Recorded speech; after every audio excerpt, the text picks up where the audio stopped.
Hey everyone, welcome back to the Severed Chains Devstream. Tonight I have Zycronix with me again. We are going to be working on a couple of things tonight. First off, we will be continuing the work of the last Devstream 2 weeks ago, where we, of course, if you missed it, started working on adding Lloyd as a playable character. Go into free cam here, you can see he is in here. He is definitely not Miranda. And we're going to continue that. Yeah, exactly. I've got Zycronix here with me. He of course is one of the two people, he and Alepri, who made Dramod, which was sort of the original main Legend of Dragoon modding tool. Supported things like hard mode, all kinds of fun stuff. We're still kind of working on porting all of the Dramod features over to Severed Chains, which brings us to the other thing we're going to be working on tonight as a special request from Drew for their birthday, is working on making it so you can switch editions in battle. That, of course, will be an optional feature. It's something that you'll have to turn on in the configuration to be able to use it. But it's definitely something that a lot of people have been asking for a very long time. That'll be a very nice change.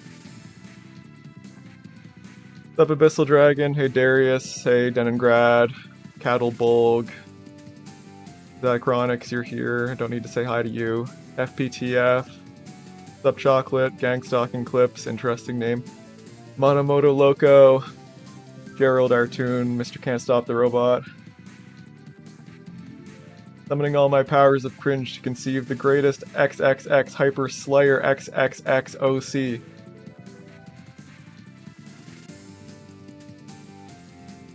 Speaking of Miranda, wasn't there secret text for Shanna/Miranda? Maybe Shanna could eventually get those editions too. I know they were in like Japanese, but with AI voices, you never know.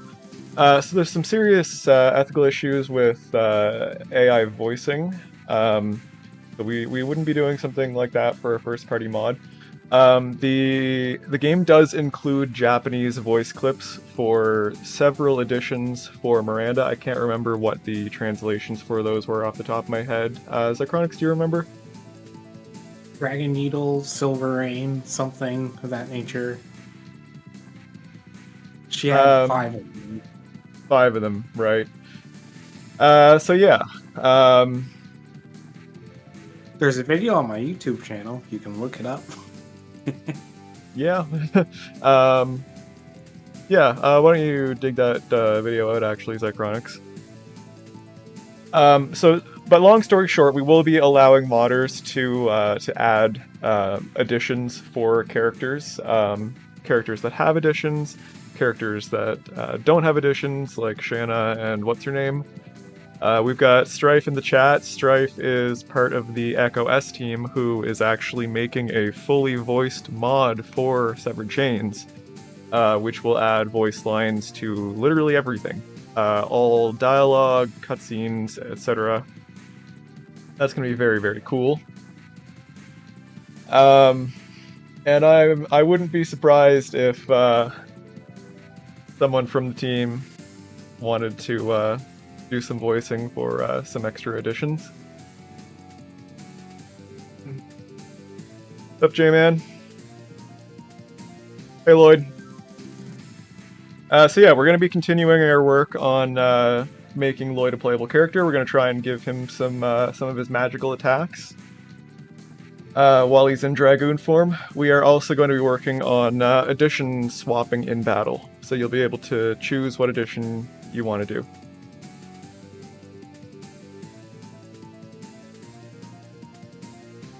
Yes, Miranda did get a makeover.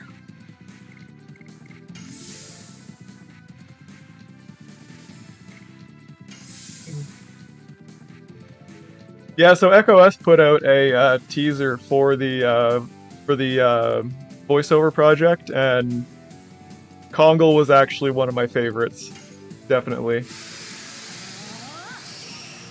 Now, of course, this wouldn't be complete if we didn't put Lloyd through his magical girl transformation.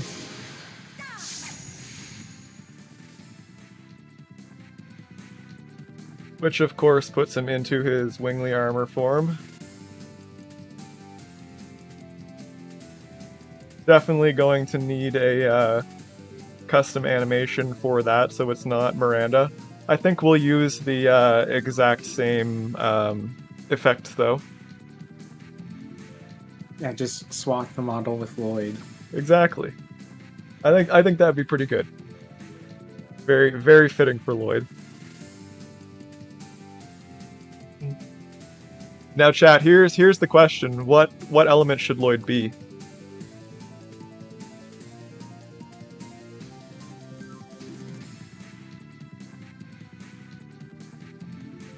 Darius. So actually, Lloyd. It's a common misconception, but Lloyd was not recognized by the Divine Dragoon. So this armor, even though it sort of looks Divine Dragoon-y, it is actually just regular wingly armor. Yes, he isn't a Dragoon technically, but I mean, we can kind of make him whatever we want to in a mod. We don't have to make him a Dragoon, we could just make him switch into his wingly armor. It's Drip Elemental. Yeah. Keep in mind too, we can make new elements too, actually. Zychronix and I did a stream about that. Probably pretty close to a year ago, maybe not quite that much, but yeah, we added a mechanical element. Which I think took less damage from physical, but more damage from magical attacks or something like that. That was pretty cool. Looks like non-elemental is the consensus here, which makes sense.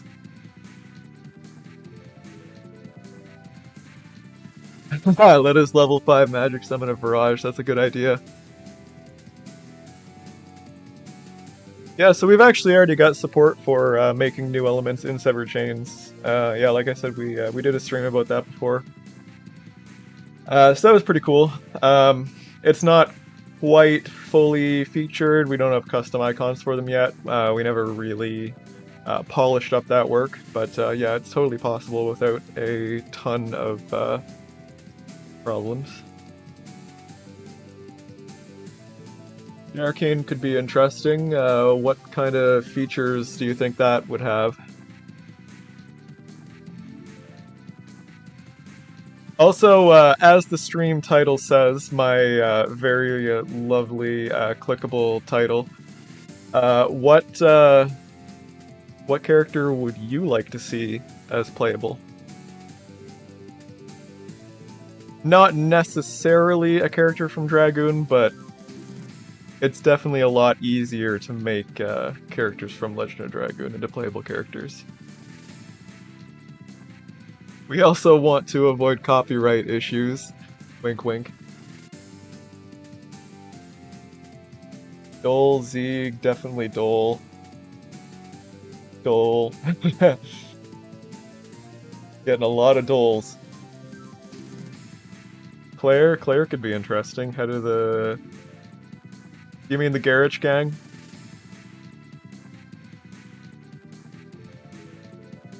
That'd be interesting as like a counterpart to Hashel. Rough, yes. Rough, obviously. No love for Linus, I guess. No love for Linus, yeah. Shannon with moon powers. It will be nice as you already have his sprite, yeah. We've already got the Dragoon form for Dole, so that would definitely be one of the easier ones to do. Last edition should be a combo followed by a big flying flash and call it Sword of the Wingley's Flame, with echo effect on his voice at the end of the move. Ziegfeld, since he takes over as the Red Dragoon for Dart near the end, would be cool as a temporary character. Yeah, that'd be pretty cool too. Any of the old Dragoons, yeah. See you, Veil Skin. for Lavit slash Albert. Yeah, Veil is definitely pretty cool. Stripe says Linus is too obvious, Icronics. We need possessed Lavits. Oof. But, I mean, I agree. He even has Flower Storm already. True, true. Not even Linus's lover loves Linus. Oof, oof, oof. Drake the Bandit deserves more love since he's Shirley's guardian. Yeah, Drake is a interesting character for sure. Got lots of different abilities that could be fun. That morphed to short, solving the problem forever. There you go. Zombie Lavits would be scary.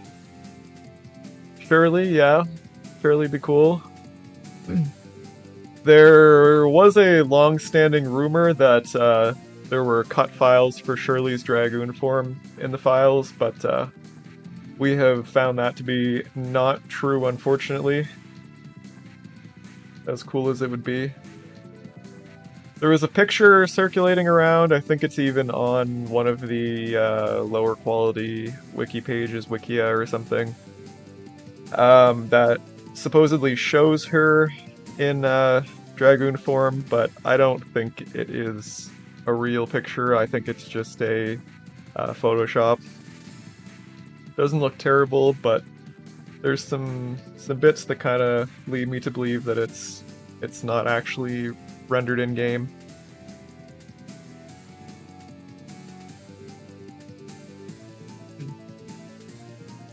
Obviously, we need to make Lloyd in his armored form strong against dragons. That seems like a no-brainer. Rose Dark monster form, that would be interesting as well. I wonder how detailed that model is. The only issue with using models from outside of battle in battle is that most of the models from outside of battle are a lot less detailed, so blowing them up to the size of the battle models, it might not look great, but definitely be pretty cool to experiment with. Arcane element weak to all elements until they become hit by it, then they gain resistance to that type for the rest of battle. That'd be interesting. People like Linus since Lloyd and her never got to be in battle together. Yeah? The Dragoon Shirley was confirmed to be a crop of Shanna's Dragoon form with Shirley's head. Yeah, that's definitely what it looks like to me. Drake is the next Light Dragoon. Primarily throws knives, yeah. He got infected by the light element after he got healed by it or something. The pop-up ad known as Wikia, yeah. That's basically it, in my opinion. And of course we can't show this off without showing you exactly what happens when you apply a animation to the wrong model. So I'm going to show you this incredibly cursed attack.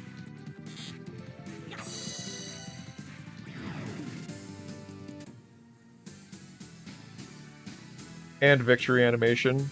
Getting some serious Be Not Afraid vibes here.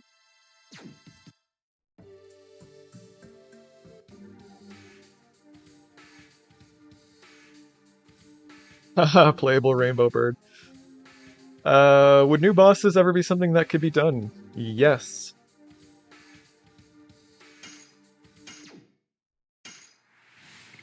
Alright, so we are going to quit out here.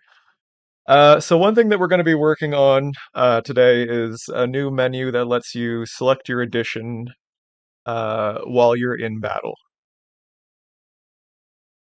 So we are going to first pop into the battle code. I'm gonna collapse all this stuff. Combat.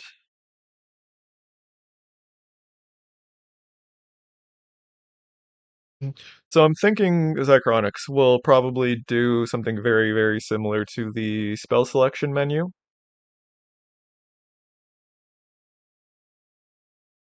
Yeah, that would work.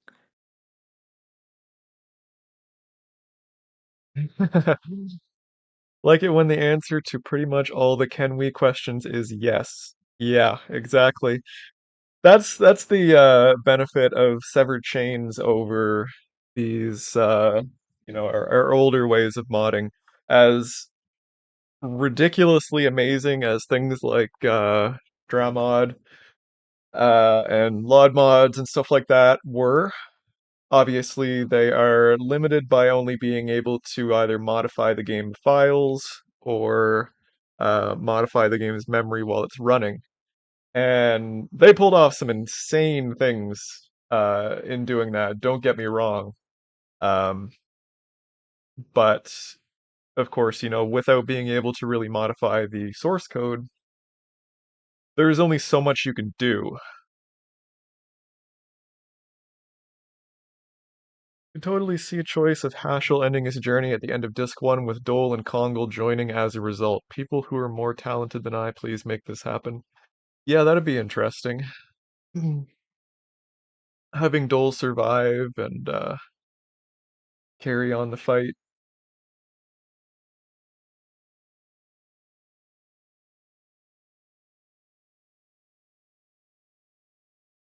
Alright, so we've got. I think we can probably reuse the code for the item and spell list. They actually share the same box thing.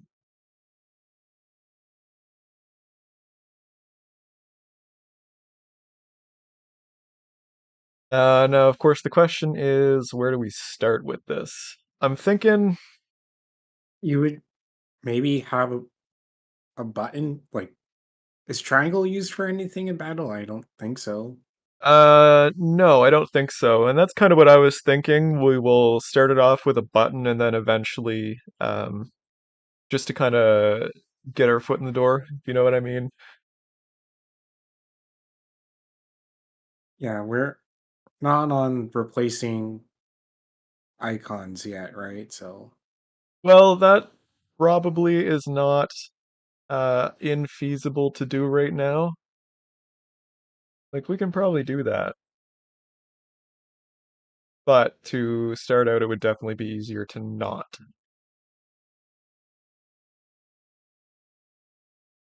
the answer to everything is yes, I guess. Exactly. Exactly. One real basic thing that I would want is a rebalance so the Dragoon form stay useful even later in the game. Yeah, that's definitely a big thing that is kind of unfortunate about Legend of Dragoon's balancing. The Dragoons, I mean, you don't really need to use them at all.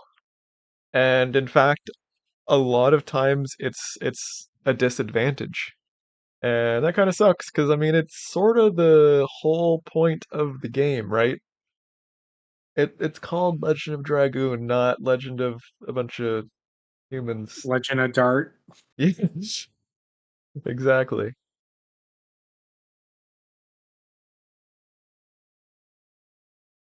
Yeah, and they definitely get a lot more stale because there's less variation in their use.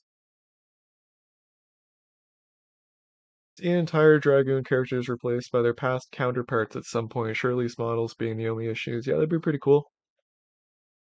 Dynamic between Albert and Dole would be pretty interesting. I could see them becoming best buds. Yeah, personally, Sony has pretty much dropped LED and should allow it to public domain so anyone can use the code to make their own games. Um, so Darius, you might be interested to know that our ultimate goals with Severed Chains and the modding API is to actually be able to entirely turn off the Legend of Dragoon content and allow people to make new games, like brand new games, inside of the Dragoon engine.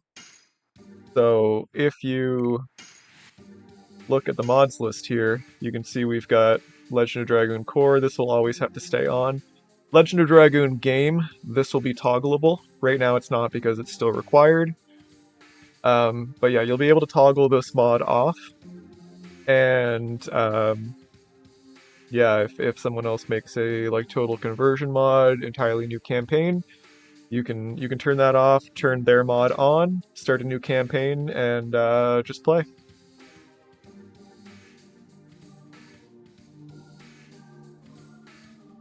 Yeah, so the release we're working on right now, as most of you probably know, is the high definition 60 frames per second update, upgrading everything to hardware rendering using OpenGL.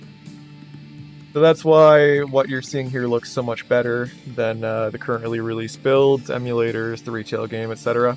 So that's going to be recommended build 3. We're aiming to get that out in the next couple of months. And then the build after that, that is going to be focused entirely on expanding the modding API massively.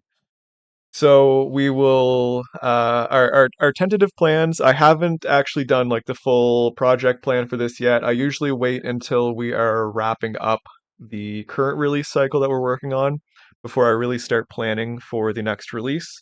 But some of our tentative plans right now will be retranslation support, being able to add new items, equipment, new spells, entirely new maps, as well as modding existing maps.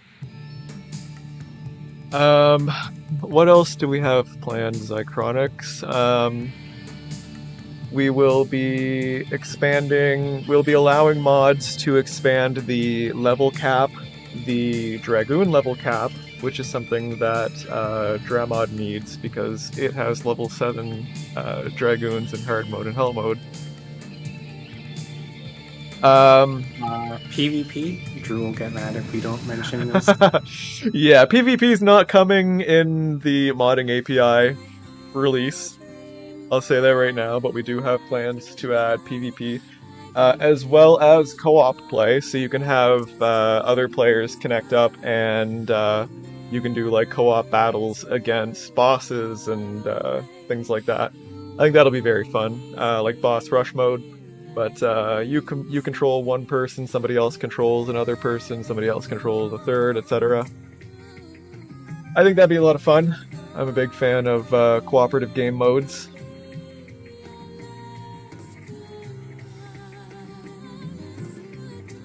Game should actually be retranslated. The OG localization so dry. Yeah, the English translation is pretty rough. Pretty rough.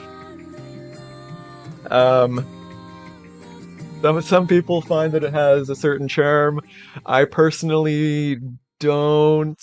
It has its moments, of course, but yeah, there's quite a few like very awkward sentences, phrases, poor wording.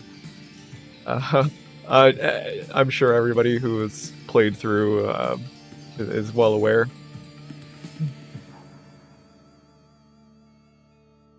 No, PvP would basically be so the two players would basically choose their parties. You would agree on a set of rules, set of equipment, items, levels, etc., etc. Basically, you would tailor the fight, tailor the stats of each character, um, tailor the equipment, what consumable items you're able to use. And once both parties are in agreement, you start, and then whoever is better at the game comes out on top. Yeah, basically like Pokemon. Yep. Except we'll have a lot more customization. Like you'll be able to choose freely, and as long as the two parties agree on the rule set, then yeah, that's that. You'll settle it on the battlefield. We're thinking of using a few different areas as like the quote unquote arenas. Obviously, the arena in Lohan will be like the number one choice. That's kind of a no-brainer. We're thinking of actually including that as like one of the like mini games you can play there. Just kind of, you know, a little bit of world building. Have your own hero competition. some leaderboards and things like that. It'll be fun. It'll be fun. But yeah, I'm most excited. Hell in a Prison Fight Club. Yeah, I'm most excited for co-op, like boss rush. I think that'd be a lot of fun. That would basically be the same as like a regular boss rush where you just fight boss after boss, but each person would control their own character, and yeah, you got to work together to see how far you can get.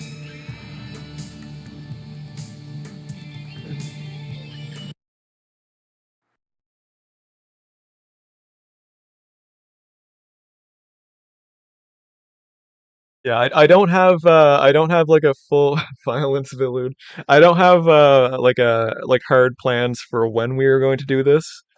Um, there's a good chance that we will at least look into it this year. Um, yeah, like I said before, we've got probably about a month or two left on the high definition 60 frames per second update. The modding API, I would like it to be done a little quicker than the OpenGL update. The OpenGL update was really, really big. Like I've been working on this since July of last year. So we're on like month 6, 7 of this now. The Flying Zamboni has been helping me out for the past few months, which has been made things go a lot quicker. But it's just a huge, huge amount of work. Um, like basically, I had to rewrite almost all of the math code in the entire game. Like big issue with the PS1 is that it does not support fractions. So like you can't have like 1.5. You can only have 1 or 2. So, it's the math is all very low resolution, which means the animations are low resolution, the rendering is low resolution. That trickles into basically everything. So that was the first step. I just basically gutted everything, rewrote it all, switched to the JOML math library, which is like a modern standardized linear algebra library that is compatible with OpenGL. So that was a very, very nice first step because it meant a lot of the rendering code was already compatible with the new rendering code that we were planning on adding.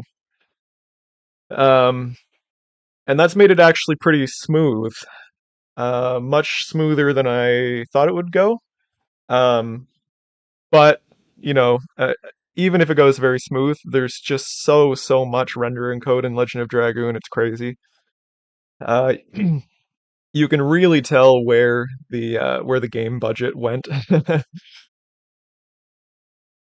Freely traversable world map would be a big one for me. That would be pretty cool. The issue with that is that we would basically need to create like an entirely new world map. Um, and like a collision engine and stuff like that. You may have noticed this when playing, but each world map is actually like it's sort of like sitting on a board, um, very like a like war table. Um, a good comparison if anybody's ever played Dragon Age Inquisition when you go to the war room. And all of the missions are sort of on the table. Like if I rotate here, you can kind of see, like here on along the edge, there's this wooden border,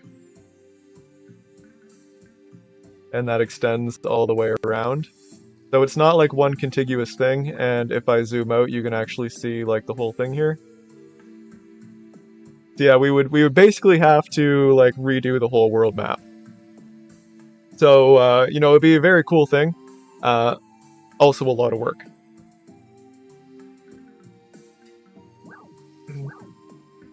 What can us laymen with no programming experience do to help you guys?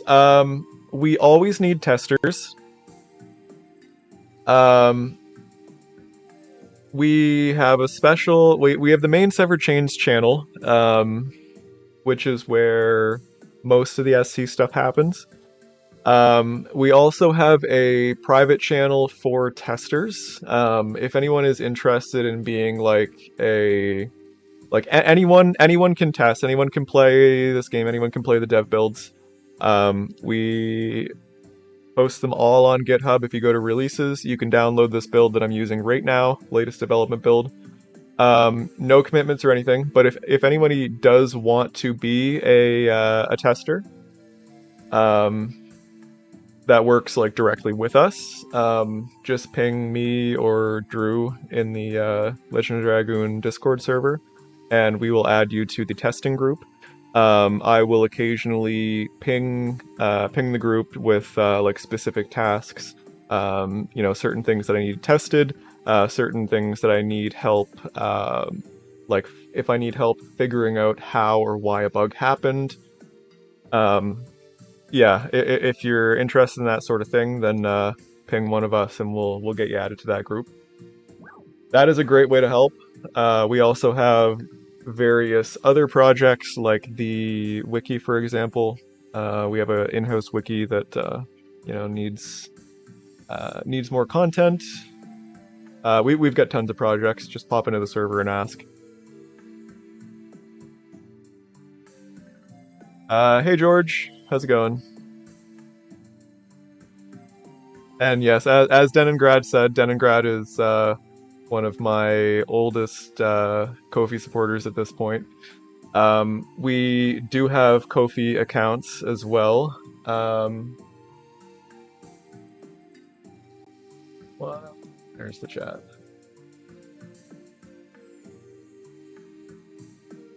I will have my Kofi linked in the YouTube chat here.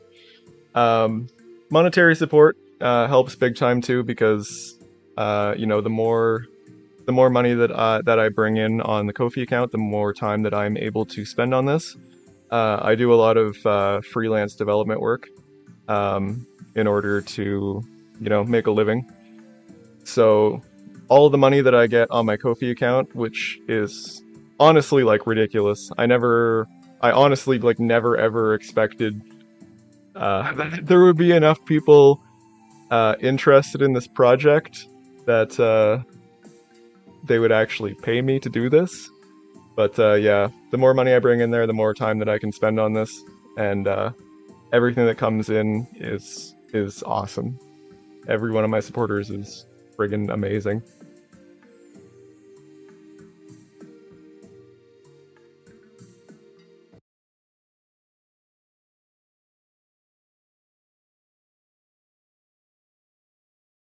Yeah, actually, I never noticed that either, George, until we started working on this high res stuff.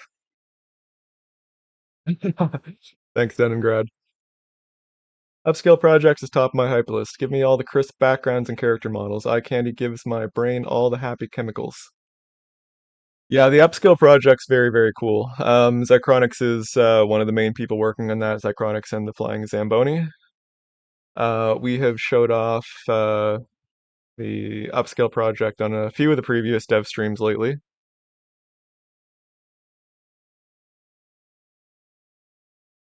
Yeah, Mistral. This month has been absolutely insane for the donations and stuff. Like we got featured in PC Gamer for anyone who isn't aware, and like the traffic to our YouTube channel is literally at like 1,000% of what it was a month ago.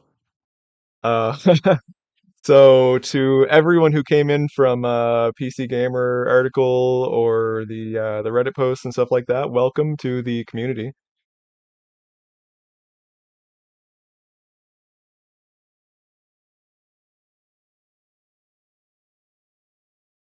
I keep getting sidetracked. Yeah, chocolate. We'll break you down. I accept newborns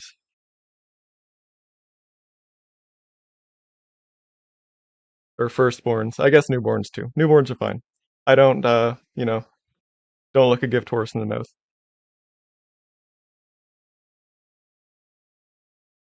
This isn't a cult, by the way.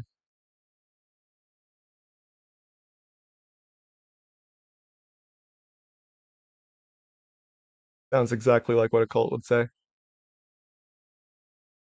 Okay, what were we doing? We were going to make it so you can select in battle.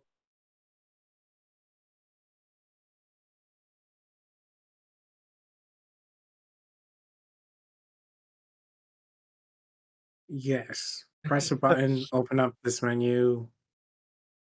We're gonna have to get a list from the addition table, I think. Or maybe just do 1, 2, 3, 4, 5, whatever the addition ID is, just to Oh, test it first. did I miss a donation? I did miss a Yes. donation. Damn, Justin, thank you for the $50. That is awesome. Justin, J-Man 001 is also one of my biggest supporters. You are awesome. J-Man, I sent you a message, I think, when you first subscribed to me, and I don't think you ever responded. I asked if we have a private channel that, again, totally not a cult. Everyone who is a $10 a month or more supporter on my Ko-fi is given access to it. Um, yeah, if you want to be a part of that, just send me your Discord name. We do all of the our private channel is where we do all of our discussion of features and very, very cool things that aren't yet ready for the public. We've got some ridiculous stuff going on behind the scenes right now. One of the SC devs specifically is working on something that is gonna blow your minds. An entirely new game mode for the Legend of Dragoon. I'm not gonna say any more than that. Azerthiel, $50. Thank you.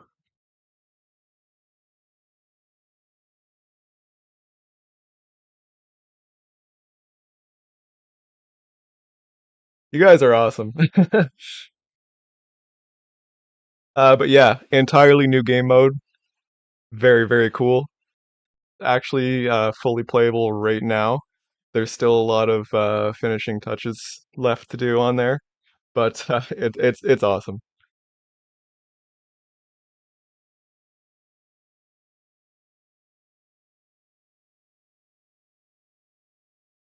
All right, we have to figure out how the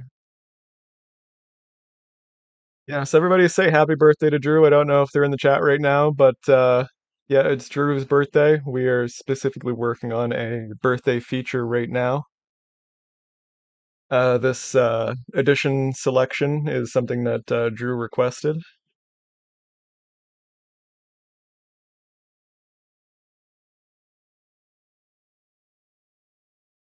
Okay, I found the list of things.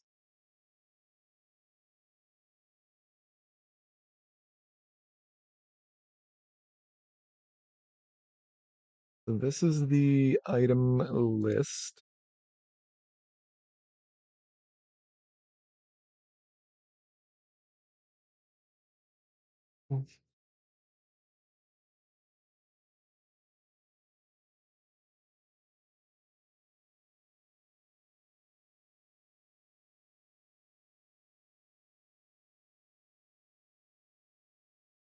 Yeah, okay. So we've got our spells and items. Okay. So I think we might just be able to do something like this. I'm just going to copy this method and paste it here, and we will prepare edition list for a specific character ID. Every time I learn something new about these projects, the more impressed I get. New characters turn to custom editions. Now it's new game modes, co-op, PvP. Even a new game in the engine. Yeah, it's we've got a lot of big things on the horizon. Like things have been pretty slow on the new feature front because we've been putting so much work into this OpenGL update. Like it really is a ton of work. There's just so much rendering code in this whole game. Like 90% of the game engine is all rendering code, and like 80% of that is just rendering code for battle specifically. But we have already taken a huge chunk out of that, and it's only a matter of time. Sony isn't giving you guys any legal issues doing this, are they? No, no. So we're doing this all above board. Basically, the reason that we are able to stay on the up and up here is because this is not like a fan game or anything. I reverse engineered this game and ported it to the PC. So, we have made modifications now, of course, a lot of modifications, but like this is the original Legend of Dragoon engine. And we do not ship anything copyrighted. I wrote all of this code myself. We don't ship any game assets. We require that users provide their own disk images. So this is all four of the disks that I've got here that I have made legal backups of from my own copy of the game. And Severed Chains, when it starts up for the first time, it extracts all of those files, merges all the disks together, so we don't have to worry about disk swapping or anything like that. And yeah, so we're not doing anything illegal here.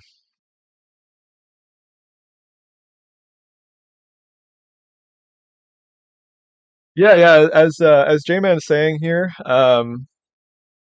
the devs actually really went like way beyond the PS1's limits, um, which you know wasn't great for them because their game could have looked much, but it is really great for us because we're sitting on a 24 and a half almost year old game,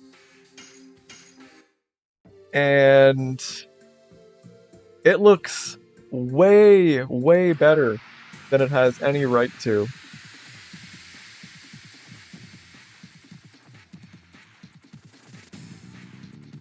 Like take a look at these models.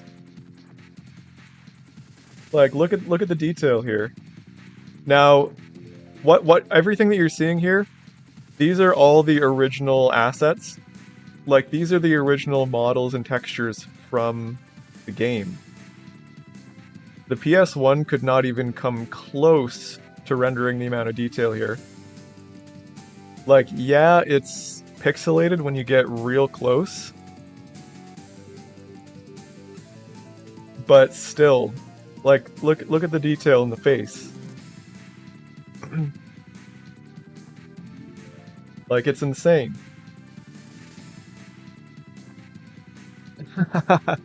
I mean, yes, I did zoom into the boobs, but I'm just trying to show off the chest plate. Up, Drew, you missed all the birthday wishes.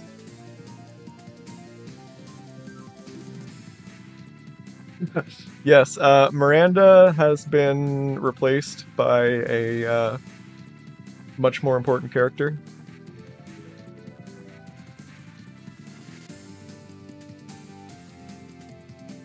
Pongle too. Lots and lots of detail here.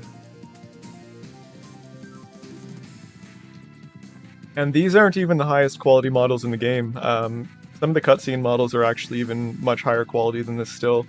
Like, we've got a much higher quality axe for Kongal. And we do have plans to actually try and swap in those higher quality models at some point too, which will be very nice.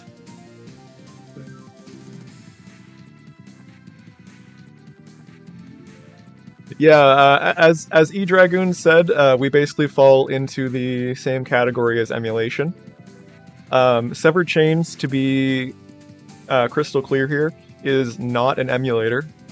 This code is all running natively on your computer.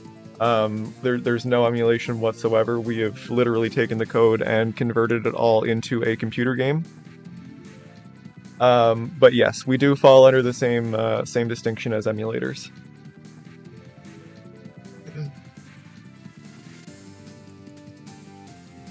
Yeah, and the battlefields look really nice too.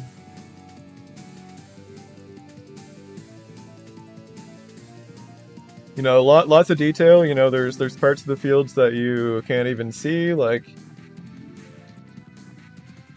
the we did a bunch of like out of bounds exploration in different battle scenes at one point. The Homa Gigantos ones are pretty cool.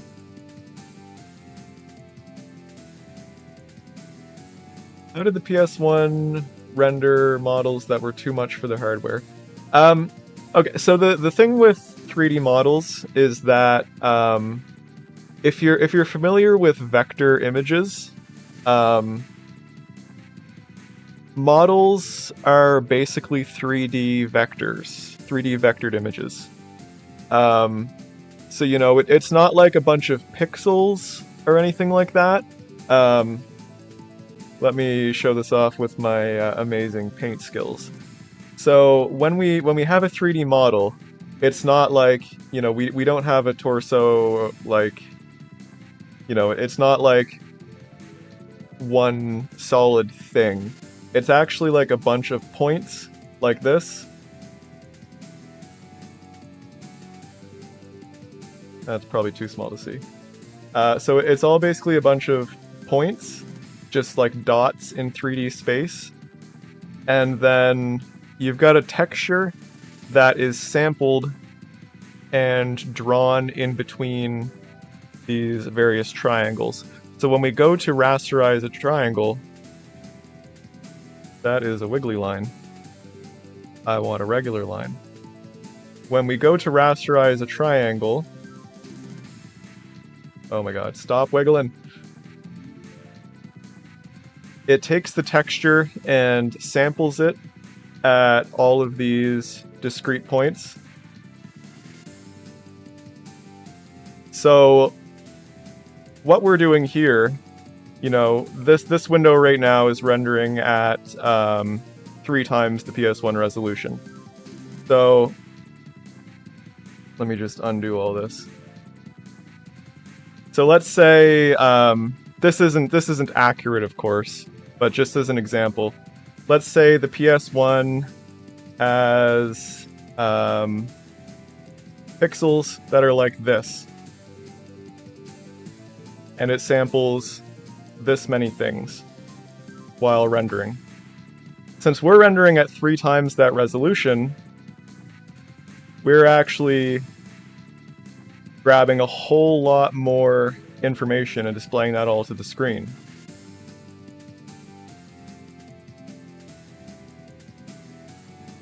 I hope that explanation made any amount of sense whatsoever.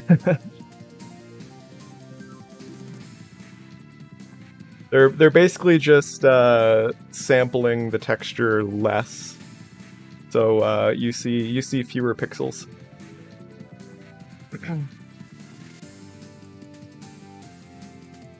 Only bad part is when you emulate that and it looks very bad. Yeah, that is very, very true. And we are super fortunate that the Legend of Dragoon textures are high enough quality, and the models are high enough quality that they can look this good even, you know, 24 years later.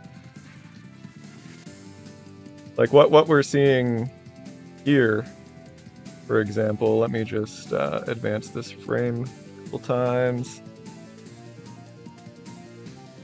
So yeah, this is 1080p right now, minus a couple of pixels for my taskbar and title bar, which is 4.13 times the resolution, and yeah, it looks fantastic. No, so with vector graphics, there is no real like theoretical maximum. You will get pixelation on the textures, which you can already see. But that being said, we do actually allow modders to swap in new textures. And that's how the upscale project works. So we've already got support for swapping in, any resolution of textures. The upscale project is currently using 4K textures, 4K for the backgrounds. I'm not sure exactly what they're using for the model textures. I think they would just be 8 times the resolution of the retail ones. So, you could go up... Sorry, what was that, Zychronics? Yeah, we're using 8x for any character. 8x. Gotcha. Yeah, so that would basically be 4K resolution for the models as well. And of course, that is just what they chose to do. The only limit is the amount of VRAM that you have.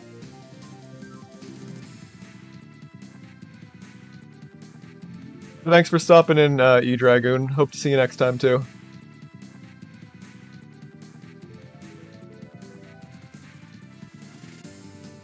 Little motivation for Sony to interfere anyway. This is keeping their IP alive. Smartest business decision would be to let us build the clientele, then pump out a remake. Yeah, exactly. Like, we're not hurting them by doing this. Like, as has been stated, they've basically left the IP to just kind of decay. And of course, they did re-release it on the PS4, PS5. I have a very strong feeling that they kind of just did that to pad out their portfolio rather than anything else. Like, it's really unfortunate, but, Legend of Dragoon did not sell that well, especially in Japan and Europe. It did alright in the North American region. But, it's just not, like, at the moment at least, it's not a very good business decision for them, as unfortunate as that is. Light map gradients are also infinitely scalable by the looks. So yeah, I'm actually basically using the same lighting that the PS1 does. They use Garo shading, which is still used quite often today. They do it relatively low quality per vertex rather than per fragment. But it still looks quite nice. I do plan to upgrade the lighting engine in the future. You can really see the shading here on Rose's face. Like, even though it's a bit lower quality than it could be, it still looks very nice. And the PS1 supports 3 directional lights. Directional light is sort of like sunlight, an infinitely distant light source. I do have some plans to do some experimentation with things like ambient occlusion and real-time shadows. That could be really interesting. Could even do some fun stuff like, turning battle scenes into nighttime, or the world map into nighttime. It's a lot more difficult to do that with the submaps because they use pre-rendered backgrounds, so they're not actually 3D scenes.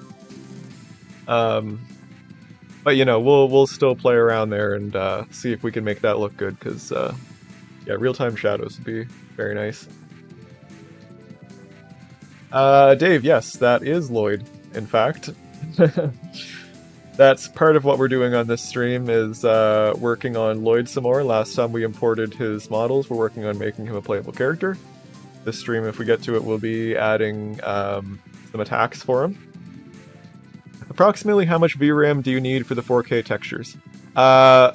It's very unlikely that you would have any issues at all.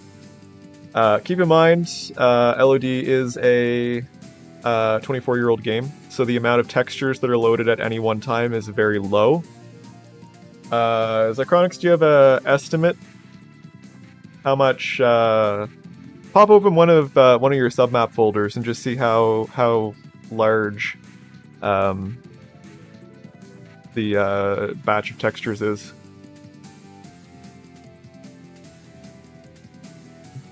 It's not that much. It's just all the characters and whatever objects are on the map. I think it's like 20 to 30, but if it's just dart, Yeah, and the background slices, it's not that much. yeah. I mean, I can't see it taking even remotely close to 1 gig of VRAM.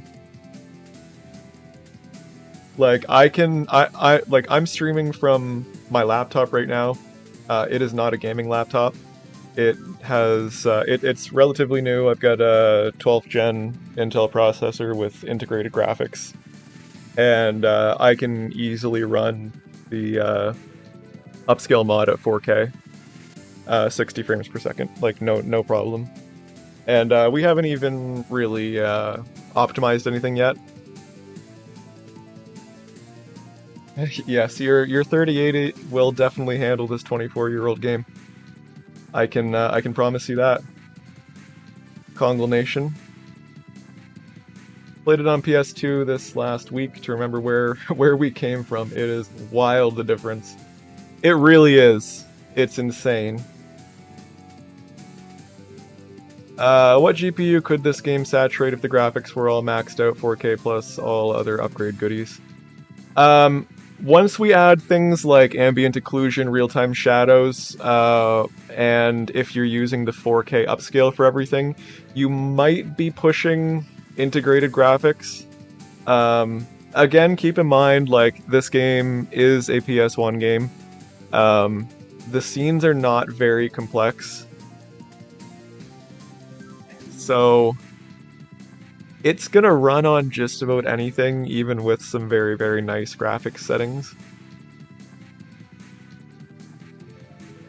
Like, to kind of put it into perspective, like, I play a lot of Halo. I can play the Halo games, like the original trilogy and the Master Chief Collection, on my laptop without much issue. Even like Halo 3, that came out in 2007. LOD came out in 99, so yeah. This looks absolutely awesome. Night and day, you are doing amazing work. Thank you. Thank you very much.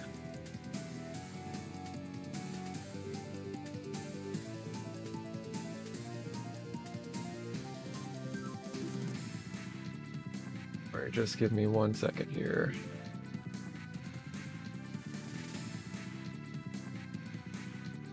Alright.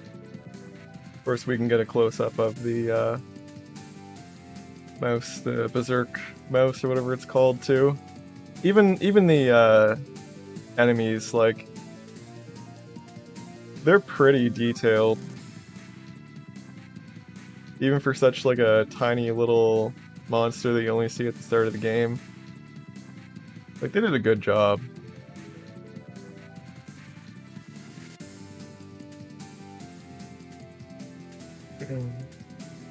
Submaps the background, matte painting of video games. Will you add a portrait for him in battle? Yeah, so we're still in the early phases of getting Lloyd as a playable character. Basically, we're working on making it so that modders can just add entirely new characters to the game. Of course, we start out with Lloyd because he is the character that everybody wants. Yeah, this is just the result of like one stream worth of work. But we got some animations imported, we got his model working great. He can even transform into his wingly armored form. I'll show that off again for anyone who hasn't seen it.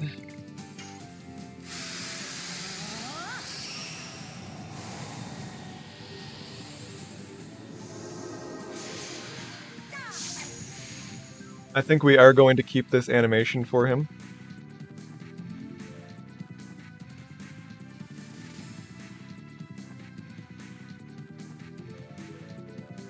looking equally as unimpressed. I think his face is actually a little bit more detailed here.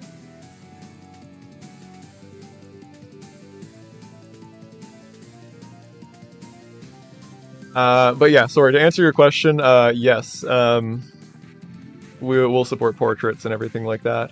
Has boss fights been reworked, like Linus going aggro when using Dragoon form? Severed Chains will not make any like major gameplay changes. We do have lots of like optional quality of life changes. Things like you can adjust your inventory size. You can change how difficult additions are. Well, you'll be able to change how difficult additions are. Right now, you can either do normal or automatic, which basically makes it so you have a like free Ultimate War God. Yeah, we've got all kinds of settings like that, but Severed Chains as our like base philosophy, we will not be making any like gameplay changes as part of the Severed Chains platform itself. However, we will allow modders to make whatever changes they want. So yeah, I'm sure there will be lots of like boss rebalances and things like that. And in fact, Zycronix, who's on the call here with me, he makes a mod called Dramod. It's one of our flagship mods right now, and he has a mode called Hard Mode, which is like a full rebalance of the game. Makes it a bit harder, rebalances all the characters so that they are roughly, like everybody's roughly as good as each other, which is definitely an issue in the base game. Of course, you've got like Kongal, for example, who is like pretty lackluster overall. It doesn't have many additions. His Dragoon form isn't great. He's just not great in general, but yeah, Zycronix's hard mode rebalances everything and really makes like everyone shine in their own way.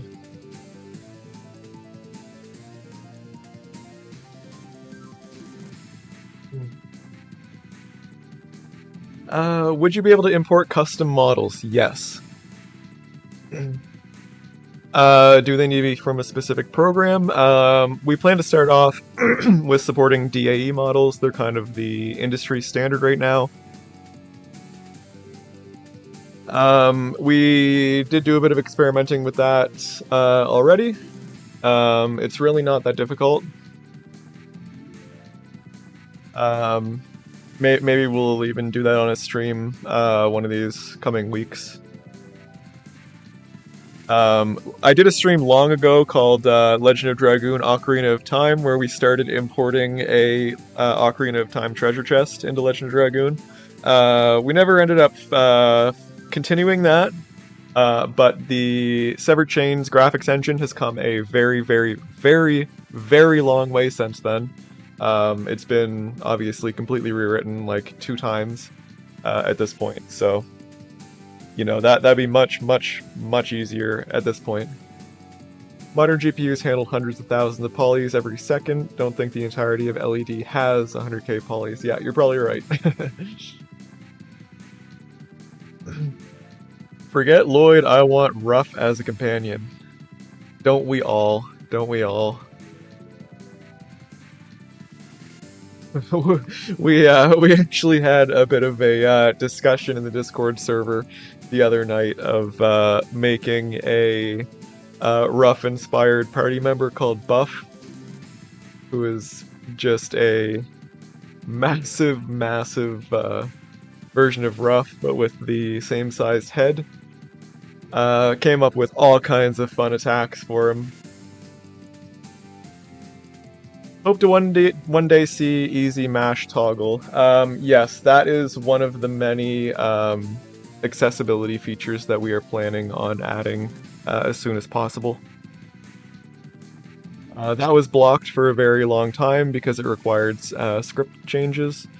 But at this point I have written a script decompiler and recompiler, so we're actually able to make, you know, whatever script changes we need to now. Useful Kongal goes against the anime spirit in which small equals power. You got me there. You got me there. Can't argue with you. Also Pino, yeah. Buff is life. Buff is life can summon other magical creatures. Will we add Drew to the game? I don't know how Drew would feel about that. Drew, how do you feel about that?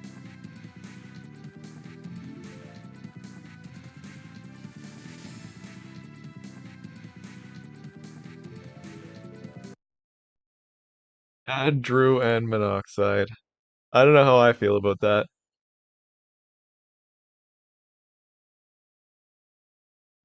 I gotta be honest with you, chat. The fact that I'm apparently a YouTuber now only really occurred to me like a week ago. I've been doing this for like a year now, and I was just driving home from my parents' place with my wife the other night, and I was just like, it's been a weird ass week. Like, we got featured in PC Gamer. Like, I'm a YouTuber, I'm a streamer. Like, it's like so not something that I ever expected. I don't know. An anime Kongo would look the same but be a 17-year-old high schooler. Yes. Actually, fun fact, Kongo is actually a tiny little baby. Um, he is something like 7 or 8 feet tall, and the average Giganto is like 3 times that height. Their average height is something like 20 feet tall. So, those giant doors in Home of Giganto, like those are canonical. And Kongol is just a tiny little baby. He's just a little guy. Yes, Drew can be a can be a lore NPC in the library. That's a good idea. Um, you can talk to the NPC and ask various questions about the LOD lore.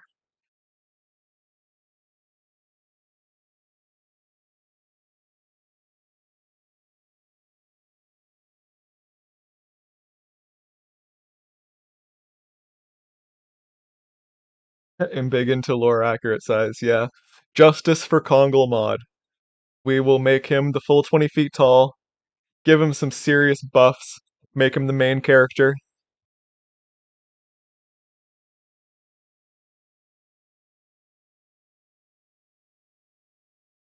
Oh, you use us both, Drew. So you're talking like playable character, not even like NPC. Drew's weapon would definitely be a book. Drew's weapon Drew's weapon would be the Japanese Legend of Dragoon guidebook.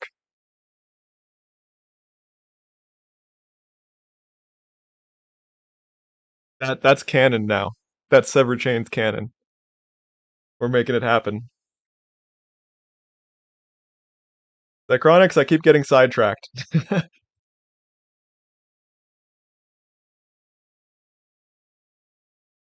Okay. How do we addition? It's got to be in active stats.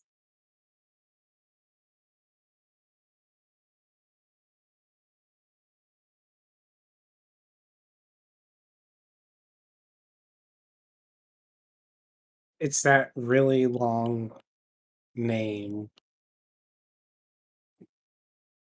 the really Right. long, annoying name. Uh, Okay, I think I've got it here. Okay, so we got the stats for the character ID.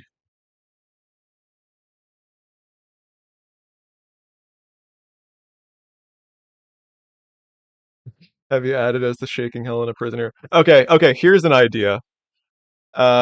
We can as a special reward tier for our Kofi accounts, Drew. We can we can have our subscribers be prisoners in Helena.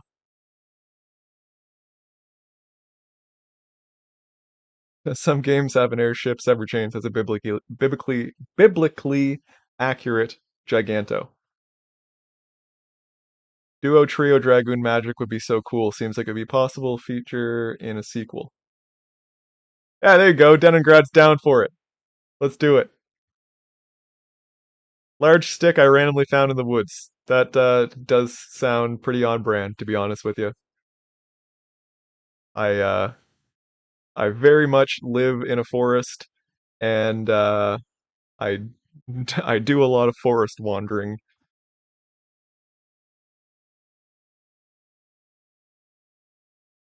Okay, so we've got the edition counts table.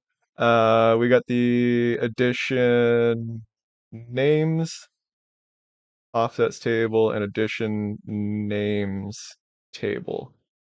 So,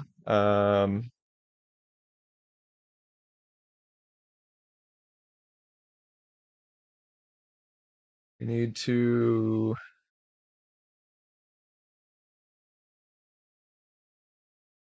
get the count for the current character ID.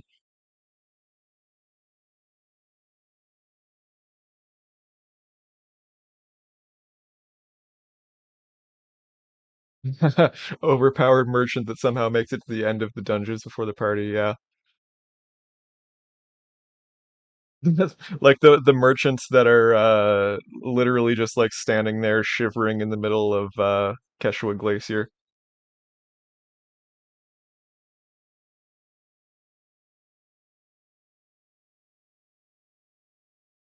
Yeah, there you go. All right. So I don't want to make any promises yet because, we may run into some technical issues, but I think for my founder tier on Kofi, I'll for anyone who's interested, I'll look into making some custom NPCs. I think that'd be pretty cool.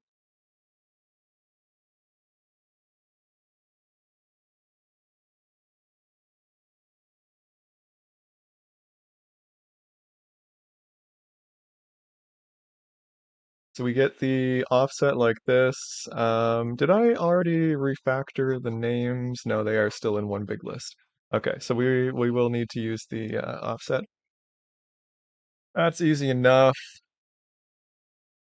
Edition name equals edition names, edition offset plus edition slot. That's going to give us the name, as you may have assumed. Yeah, can't stop the robot. That's actually kind of what I was thinking about there too. I would really love to play the Super Mario RPG remake as well.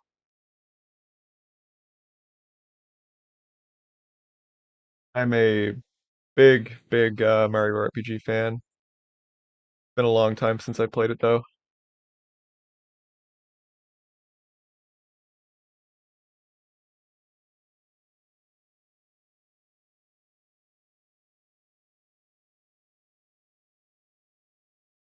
Thanks, Ninja. I appreciate that.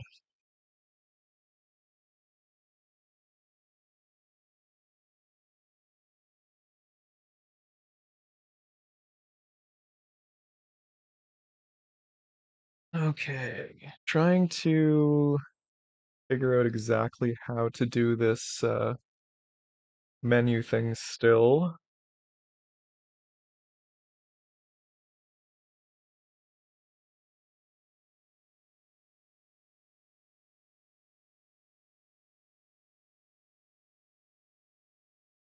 So we're gonna need a new list of editions.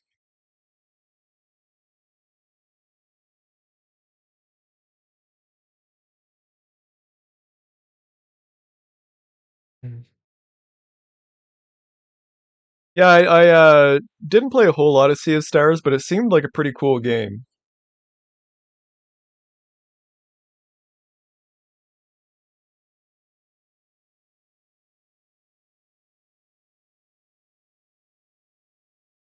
I'm I'm like legendarily bad at like real-time RPGs.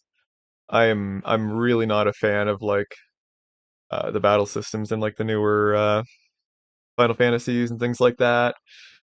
The only RPG with a real-time battle system I've ever really like enjoyed was Dragon Age. Um, I don't know exactly what it is about it. I don't in Dragon Age 1 I definitely use like the pause mode, like tactics mode, whatever. But I don't really do that in 2 or 3. But I mean in 3 I basically just like play as an archer and stand back while my tanks tank all the damage and are completely invincible.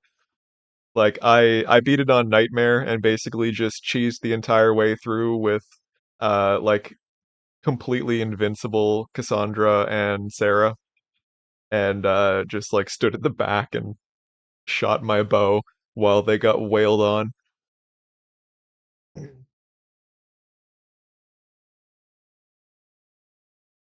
Yeah, it would be very cool to add like combo dragoon attacks. We could do a lot with that. Um, yeah, don't really have much else to say about that. Be definitely be something to look into for the modding API. Are the songs remastered? So we've actually got a couple of fan musicians who are working on full like music packs for Severed Chains. Um, the one that I know of is Lloyd Sorrow.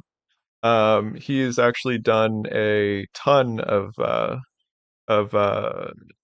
like remastered tracks already, and they are really really nice.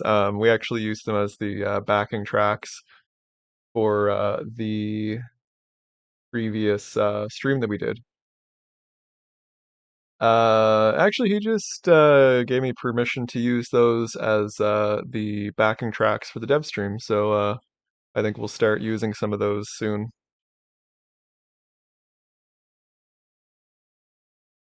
Let me see if that's still loaded here.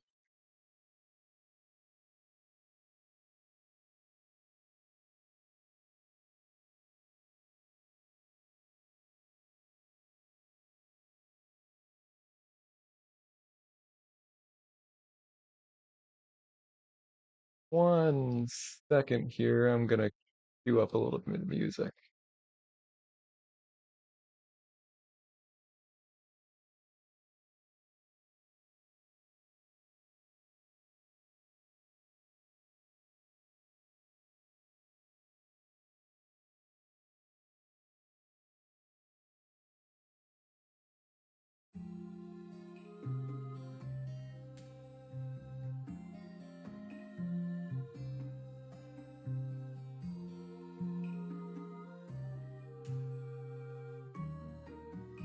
So here we go. So this is some of the remastered music that Lloyd Sorrow has been making.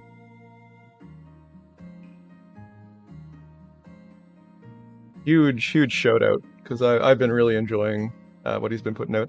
Actually, Drew, do you want to link Lloyd's Kofi in the chat for anyone who's Kofi and YouTube for anyone who's interested in checking out what he does.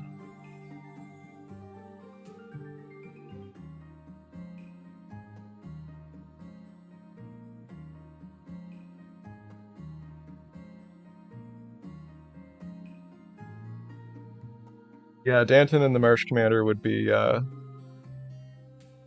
pretty cool to see as well.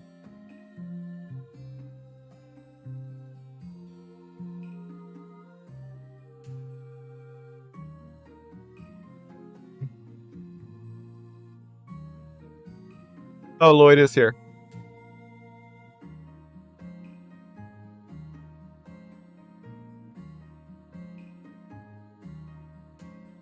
Oh, look, my dad's here too.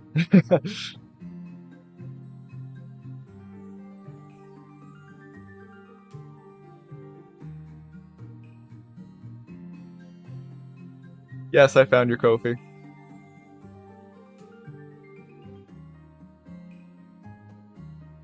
Okay, item list. We need hotkey in battle.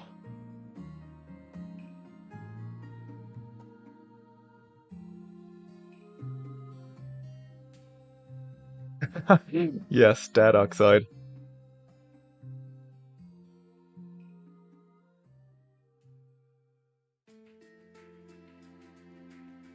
So what did we say, Zycronics? We were gonna do triangle for the HUD. Yeah, I think it only sorts when you're actually in the item menu. Yeah, I think you're right. That or square, one of the two.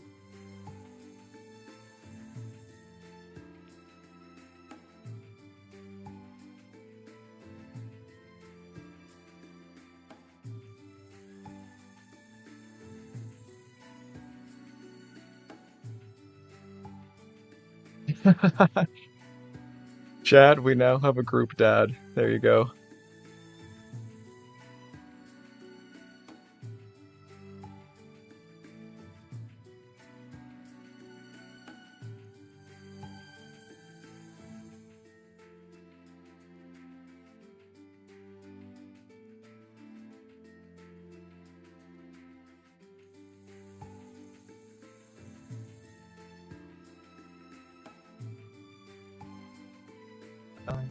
Input action, we want to use um, the north button.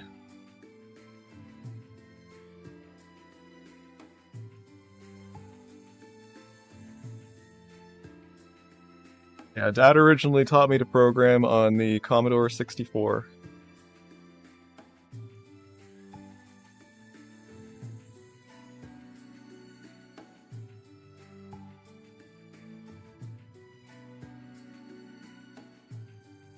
The first program I ever made, I think, was a random number guessing game.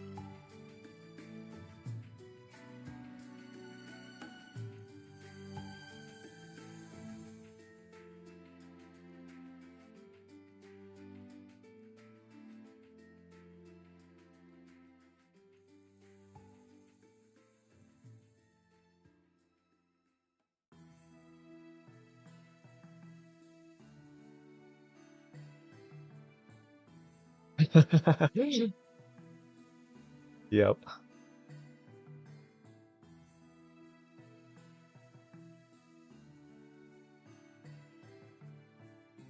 Okay, so I think we can probably do this right in here.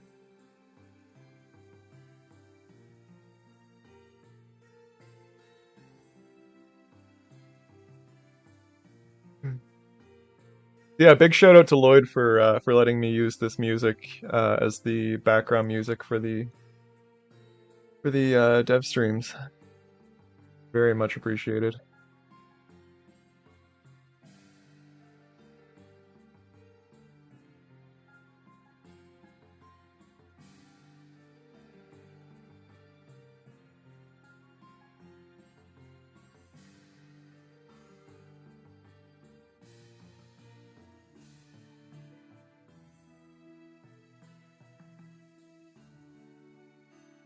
We need to initialize this in the same way as the battle menu, or the item menu is initialized.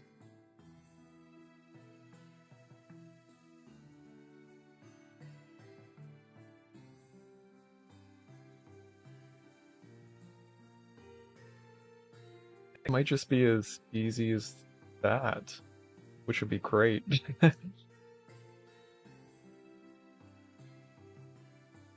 You still have to reload the animations for the edition. Don't get too far ahead of yourself. Yeah, definitely.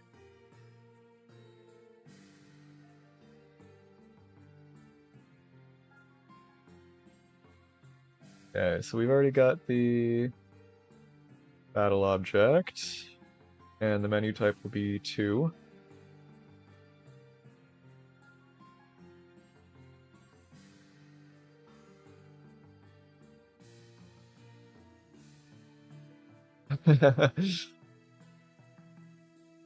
Yeah, and your magnum opus Snowblazer, of course, which was a snowmobiling game.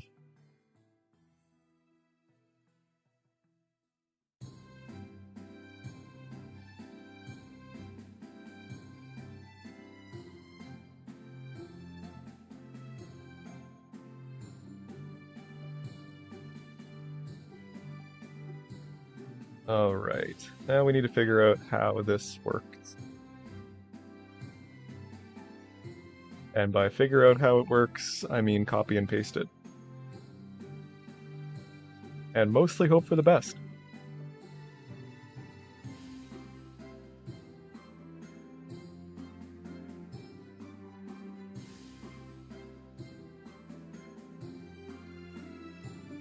We don't need the item count. I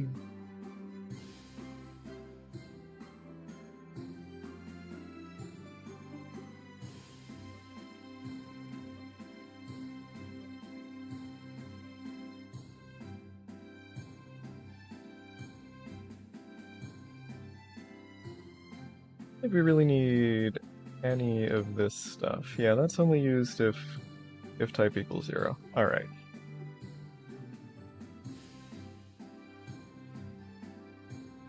That might do it.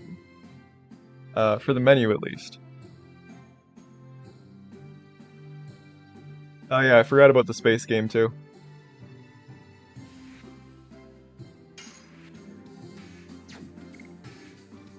I'm gonna pause the music while we are in game so we don't get conflicting music.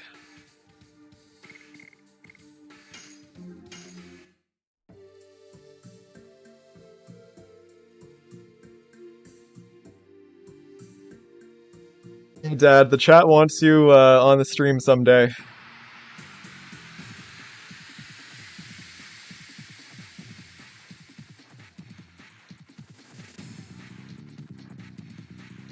Okay, so moment of truth here. Okay, well we didn't get anything in the list. But it also didn't crash. So I'm not gonna not call that a win. Did you at least scroll through the list, or? Not even a little bit. So it looks like this is actually getting loaded.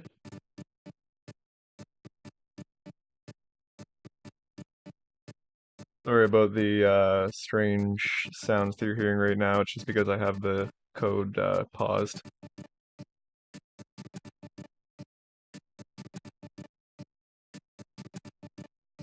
Uh, there is a menu type 2 already? No, there must not be, because otherwise it would crash when it tried to render. But that's a little unexpected. I can move this into here though. Where was that? Okay, so we're just gonna do that.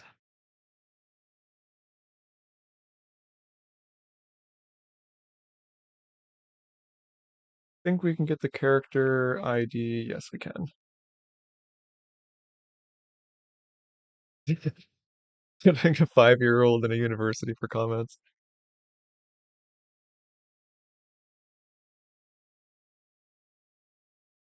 Actually, we're working on a pretty cool project right now. We're working on making a weather station with a Raspberry Pi as the home base running a web server.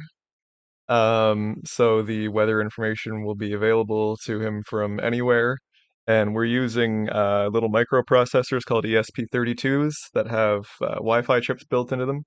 And we're going to hook up various sensors, temperature sensors, humidity, et cetera, to those and have them relay that information back to the home base. So we'll be able to have indoor, outdoor, pool sensors, etc.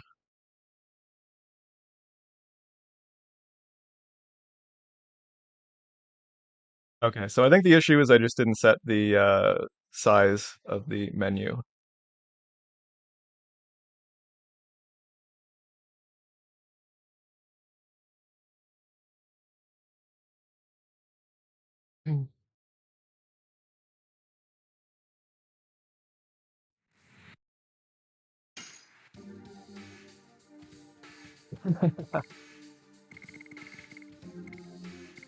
Makes me feel any better. I did the same thing earlier today.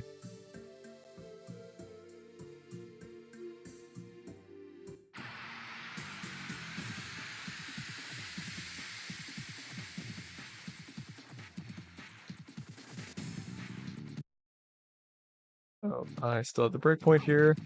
Did it work? It didn't work.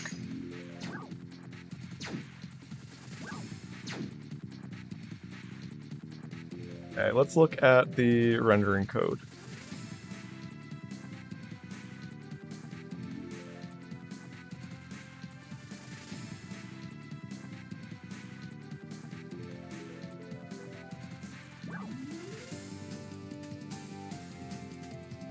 Uh, Interesting. So it's not even getting in here, which obviously explains why it's not working. Um, hmm. The menu count is 0. I pretty sure I'm setting that.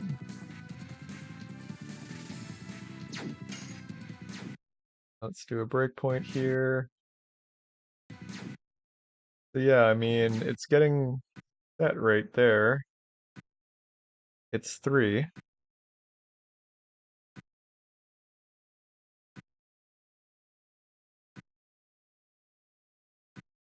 You know what? Let's put a breakpoint on that field. This is going to make the game run super slow.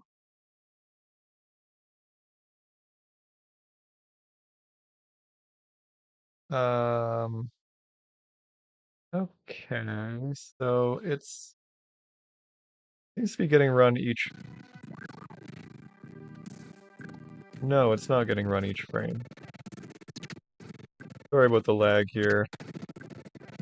Sound's not going to be very good for a moment.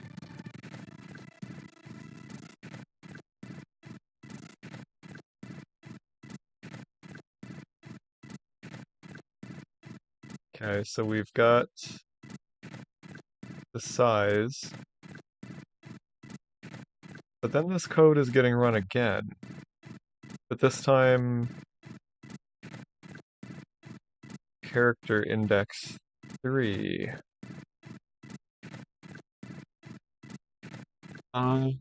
Okay, I see what's going on here. Okay, so this is not a good code.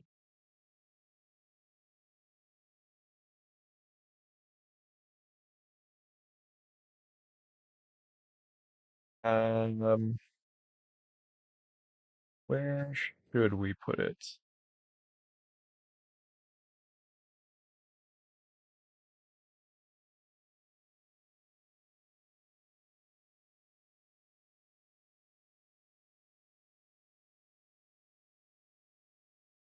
Guess just outside of that would be fine. We just need to get the currently selected character. Hmm.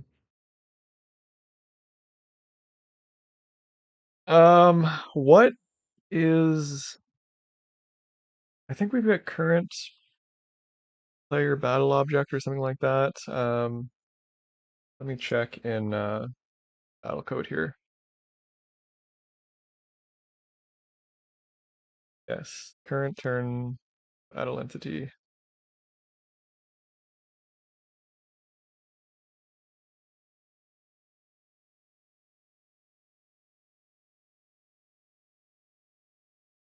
And we can just cast this. Yeah.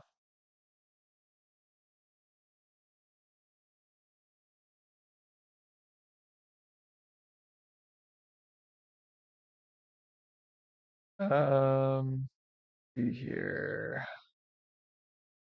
So what is okay, that's the actual script state, so we need to get the inner structure and then we can cast that.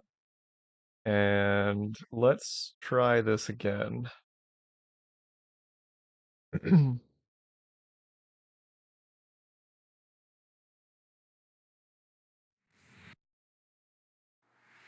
Oh, I'm going to remove that breakpoint as well, because that'll slow things down considerably.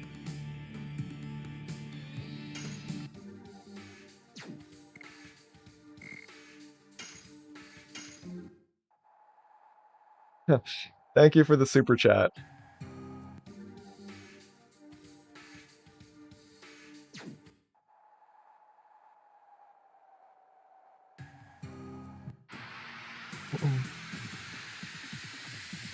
This is the first one of the night.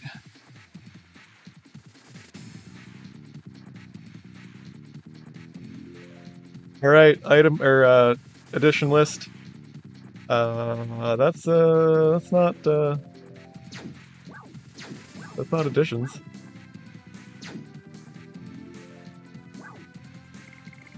It is something. All right, let's see what went wrong there.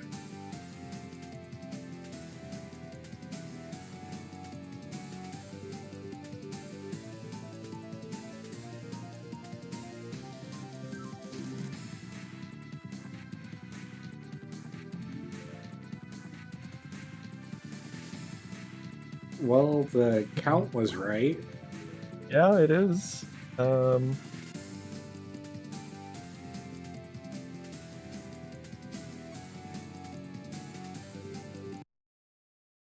okay, so the menu type got set to 0 somehow.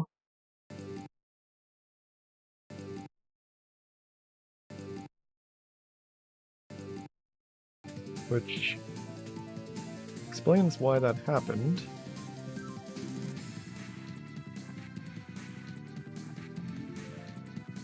Oh, look at this. Oh, okay. Yeah. We will recompile.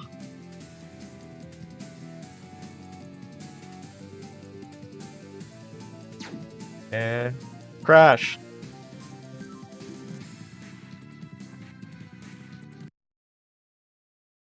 Where's the crash counter? I don't know how to do that. Who's got the crash counter?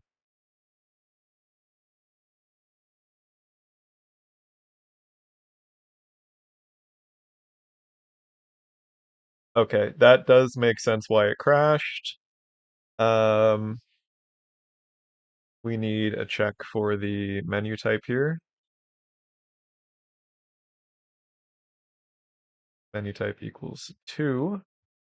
Then uh, the ID is gonna be all right. Thanks for tuning in for a little bit. I'll talk to you later. Everyone say bye to Dad.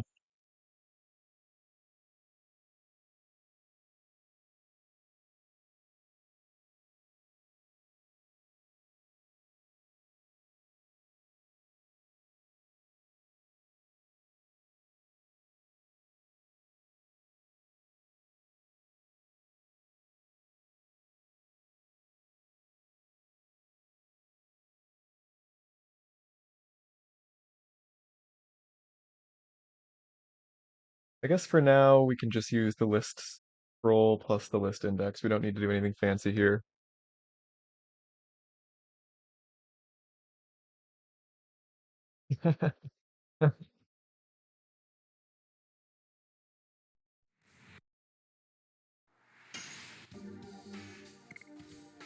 Who knew that when they tuned into the dev stream today, that they would all be getting adopted?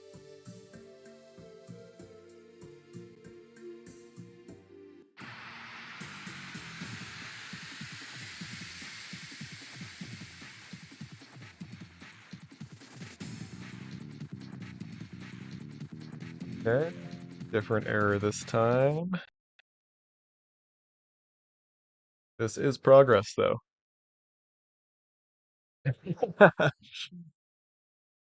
You sure can.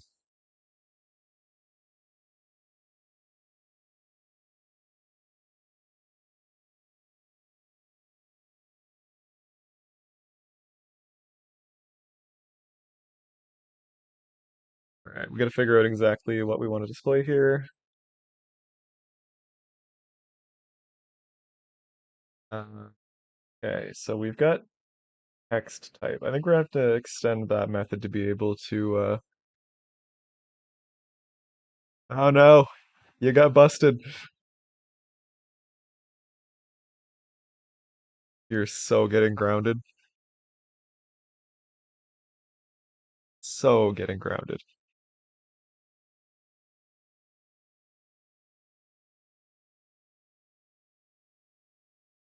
Okay, so if we add text type 6, then we handle that in here. So we're gonna need the addition offset again. Offsets, and this is going to be this dot um,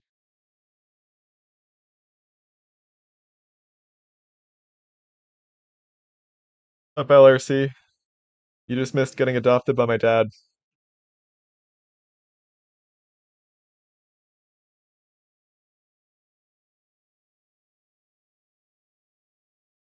Maybe next time.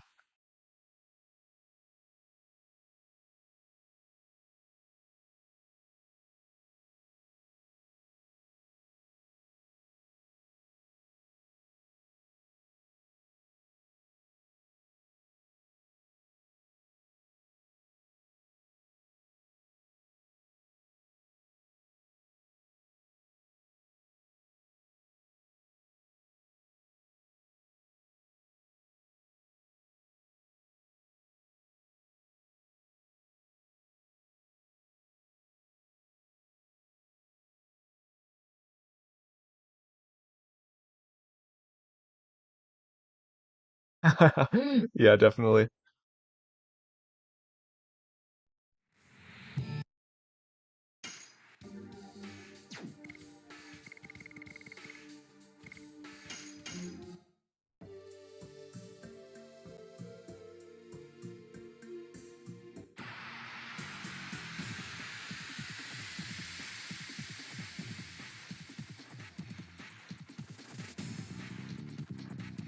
Moment of truth for the fourth time. And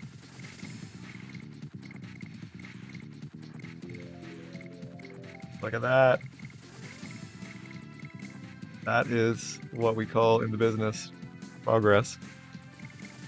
A very technical term.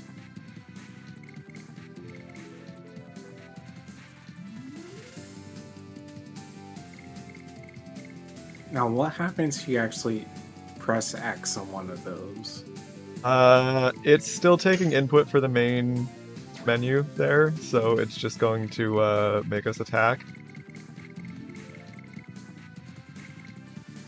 We're gonna need to determine how to stop rendering and handling the input for the attack menu.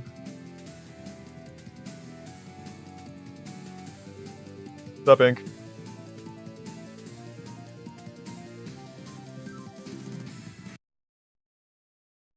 Throw some Aloy's music back on.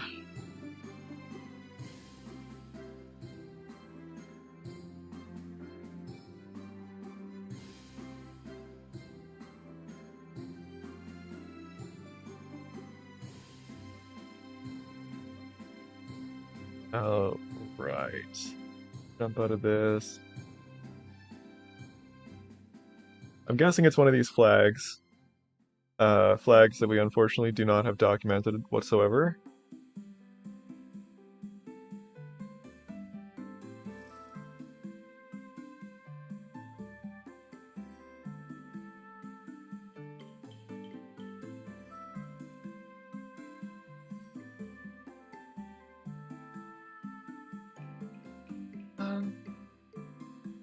Hmm.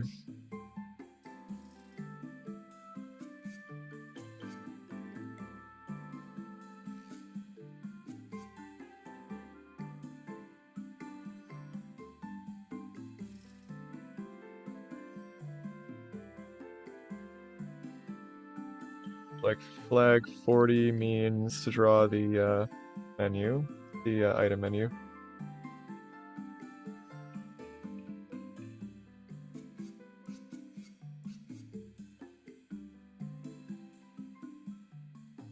I'm hmm.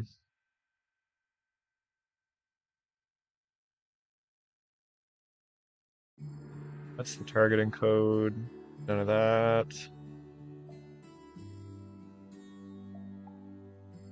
Here's the main stuff. Names. Did I name this in a sane way? Did I call it icons? Because that would be great if I called them icons and we had like a draw icons menu. Okay, this is handling the input for that menu.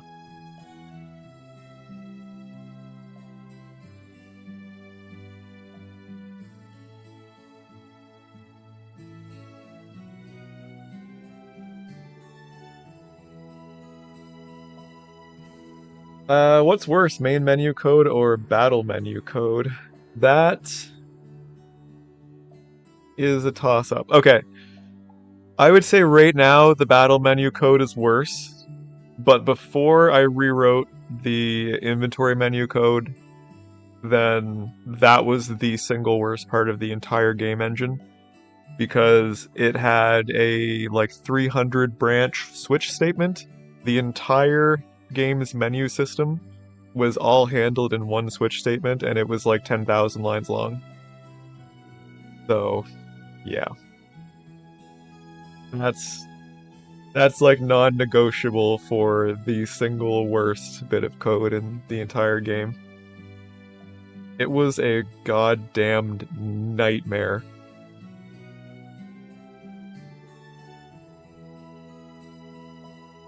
Yeah, we should be handling the input here. Handle triangle here. I'm just gonna leave a note for myself there.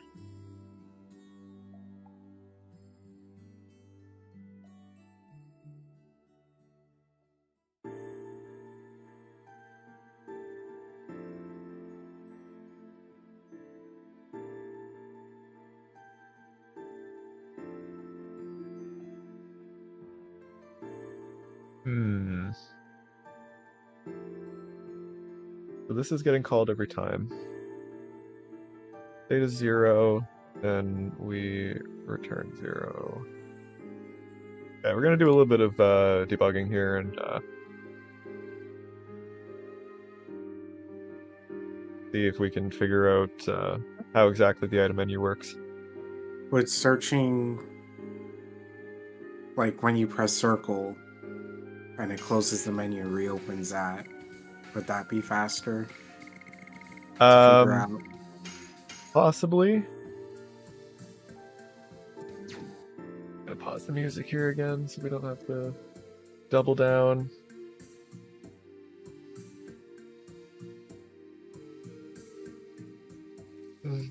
Chocolate remembering that this game is so broken on console, it somehow looped to working basically fine. Yeah, I am actually like, I'm dumbfounded with how well Legend of Dragoon works. Like, literally the only crash bug that I am aware of on console is, well, it's not a crash bug, but it is a soft lock, and it's that very, very rare instance of the game soft locking after beating Linus 2. Like, you would not believe the number of just, like, completely ridiculous bugs that we found in here.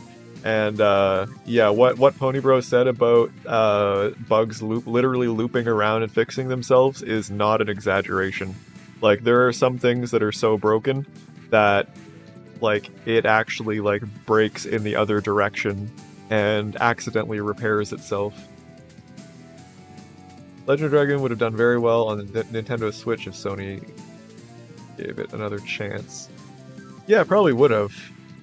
But good luck getting Sony to agree to any cross-console anything. What's worse, whichever I'm working on at the moment. Yeah, pretty much.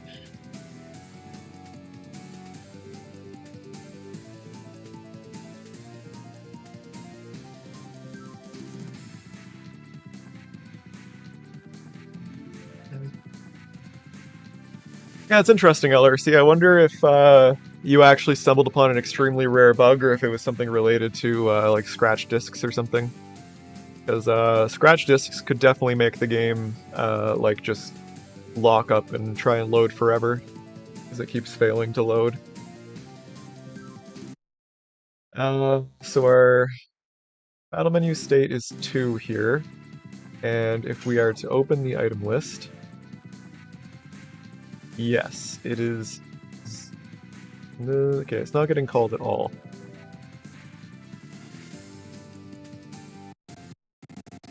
Oh, yes. Okay, look at this. So the one of the issues with upgrading Battle to 60 frames per second, and the reason that we are going to make it its own release is because the scripts actually do a lot of the rendering.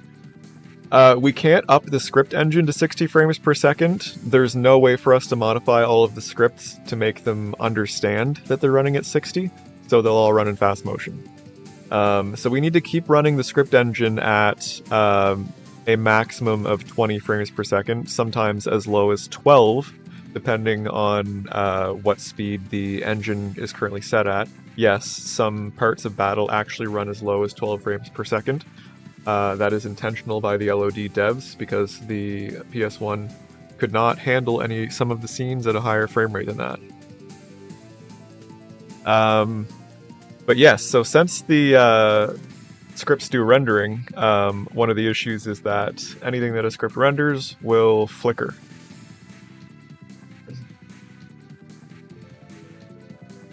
Linus 2 happened to me. Yeah, I've never actually had that happen to me in all the times that I've played Legend of Dragoon. Ever. I didn't even know that it was an issue. But yeah, some people have definitely seen it. The time I chalked it up to having been playing it hours and hours and overheating the small version PS1. Yeah, you never know. Heat can do crazy things to his system. What languages and skill sets do you recommend to remaster these kinds of games? So for what we're doing, if you're going to do like reverse engineering,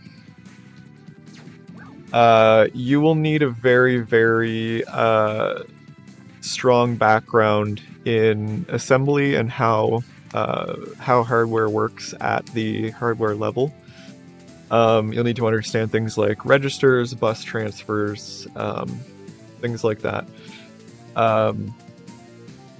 That is definitely the number one hurdle. If you already have the source code and would like to just upgrade the graphics of an old game, you're going to need a strong background in 3D rendering. My background is in OpenGL. I don't have any formal education or anything like that. I just kind of I want to do something, and I just kind of learn how to do it online. So you'll need a background in 3D rendering as well as linear algebra, because all rendering is basically just like 3-dimensional or 2-dimensional math. Things like matrices, vectors, etc., quaternions for rotation. It sounds very daunting. You don't need to go like super crazy into the linear algebra. Like matrices and vectors are for the most part fairly basic, and you don't really need to understand the math behind them. I would recommend it, but just knowing how to use matrices and vectors, like when you need to use different types of vector multiplications, or what order you need to do things in, because with vectors and matrices especially, multiplication order matters. Multiplying A by B is different, very different than multiplying B by A. So yeah, those two things, 3D rendering and linear algebra, are definitely the two biggest things.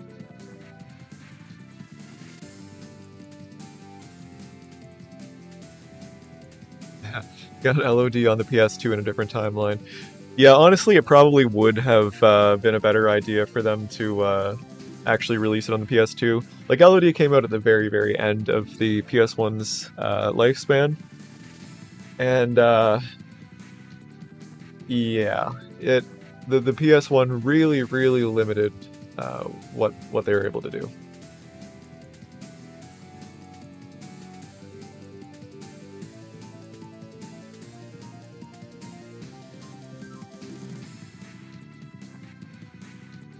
Okay, so we need basically just a simple short circuit in here.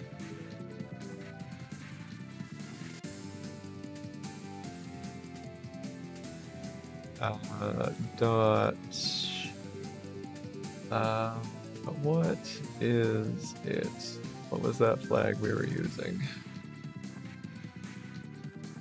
Not state. I want to say it was mode or something like that.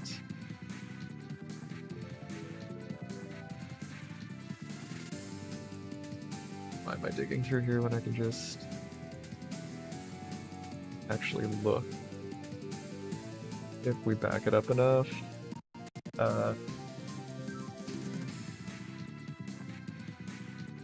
Back it up a lot.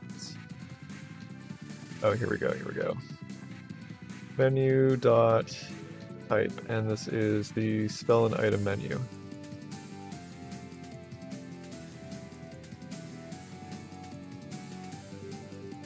So we were in the wrong spot, so that explains why we weren't seeing it. Menu type equals 2. Then we are just going to skip over rendering all this stuff. My wife just brought me a Valentine's Day card. Say hi to everyone. Oh, come on. Come over here and say hi.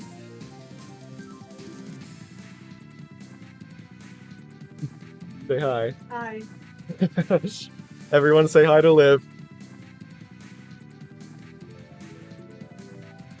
Thank you. Welcome by.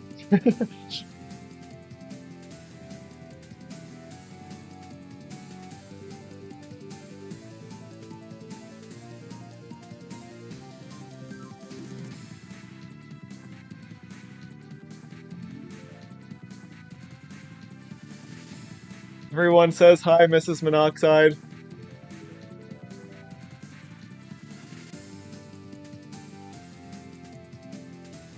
Yeah, you got to talk to Dad and my wife.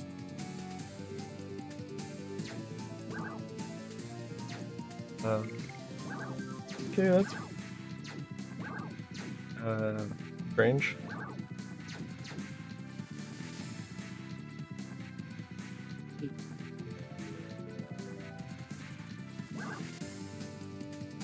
Why is it now opening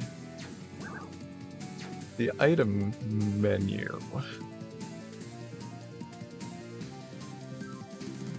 Probably some weird code in the battle script. I think something similar happened when I was trying to get the item menu working in Dragoon form. Alright, I got an idea here. Instead of allowing the script to continue, we'll do a pause and rewind.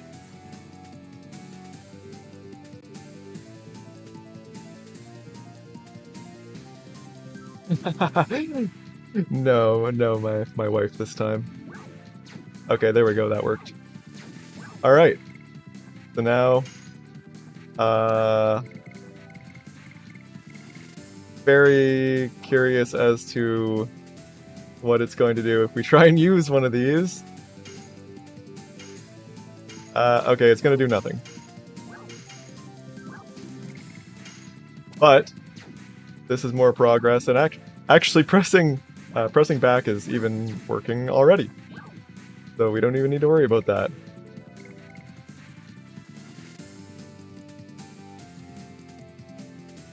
So that's very convenient. Very convenient, because I didn't want to have to recode all that stuff. We just need to figure out how to actually read the input now.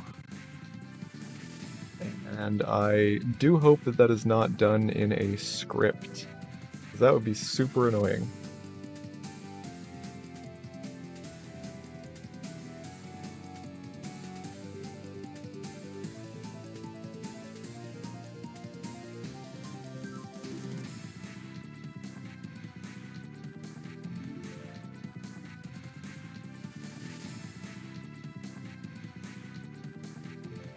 think your message was as well programmed as this code.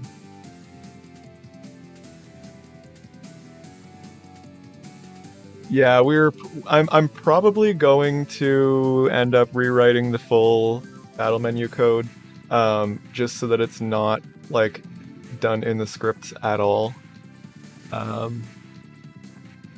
Because there's really no reason for it to be copied and pasted in every single player's script, and it just makes things more difficult. Like, it doesn't bias anything.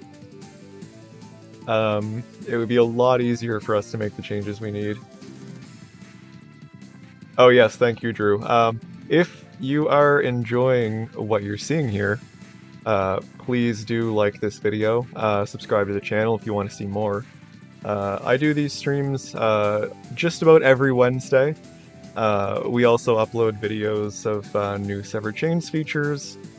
Drew recently uploaded a video that's a music compilation of a bunch of different artists from the community. We're gonna try and do more of that kind of thing in the future, really showcasing the work of the community, because there's a lot of really cool stuff out there.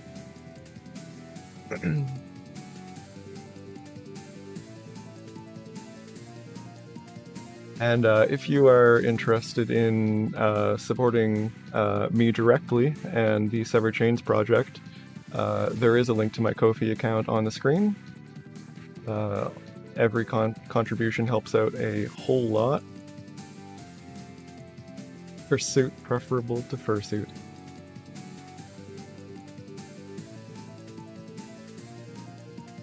Yes, Ink, I love rewriting menu code.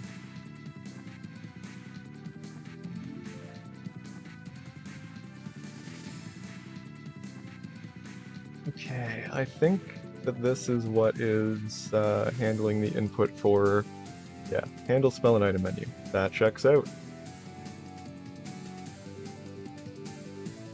Oh, we want...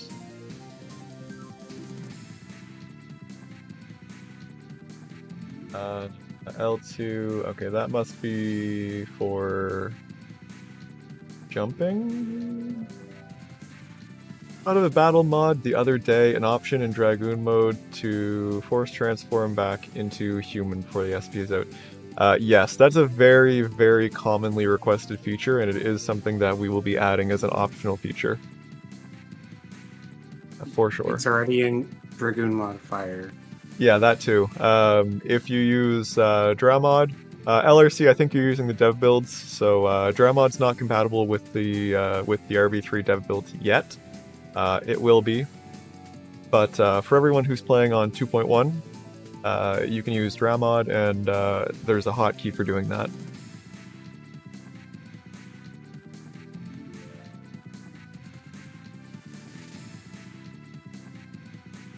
Okay, yes, so we've got the menu type here. This is the reason it's not doing anything, because we need to make it do something.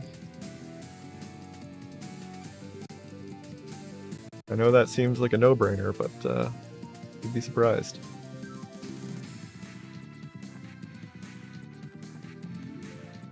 Now for the tricky part. We need to reload some asset packages. All I know is that on detransformation, the addition animations are reloaded again, and all of...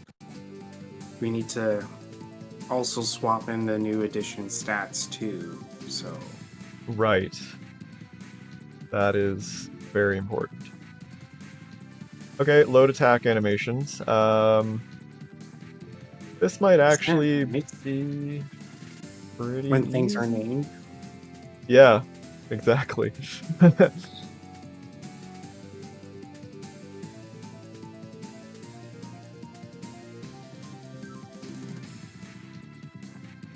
Having some different battle transition screens would be pretty interesting. Actually, fun fact, I found hidden in the code a couple of unused screen transition effects. I can't show them off in this version because I haven't bothered to update them to use OpenGL. But they're sort of like It's almost like a mosaic of like dragon eyes opening. It's pretty cool.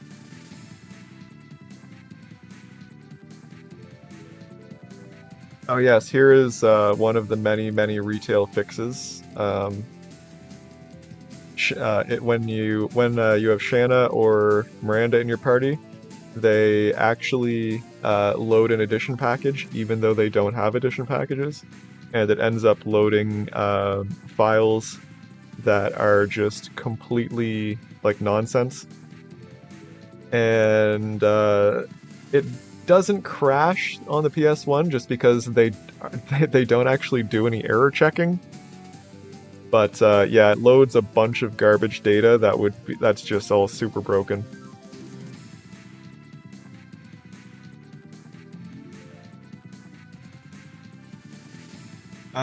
So yes, we just need to change the selected edition, and then I think we clear out the combatant merge file, and that should basically be it.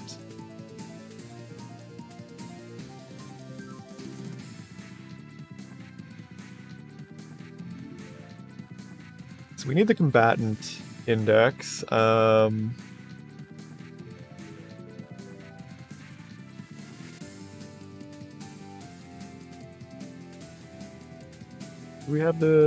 Yes, we have the combatant right here.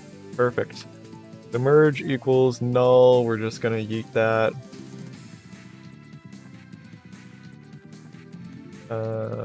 Okay, we've already got player here. I'm lost. Where did it go? There we go.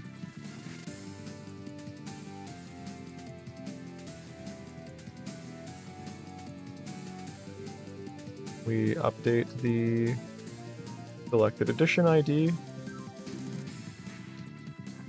Now I want to say that this value is the full index. Yeah, it's the full index with the offset and everything.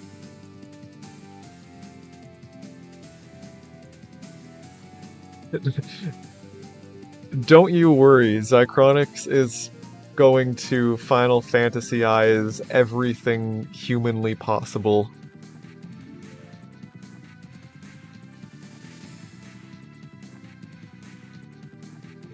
I'm gonna change Lloyd into Sephiroth and Dart into Cloud. Yeah, there you go. And I mean, I already have a beautiful FF7 menu concept. Maybe if I feel like rewriting the main menu code, I will do that. Yeah, you can start rewriting the menu code, and after that you can fill your boots. Oh yeah, Ink. I've definitely found a few places where arbitrary code injection could be done. I even found a couple of places in the PS1 BIOS.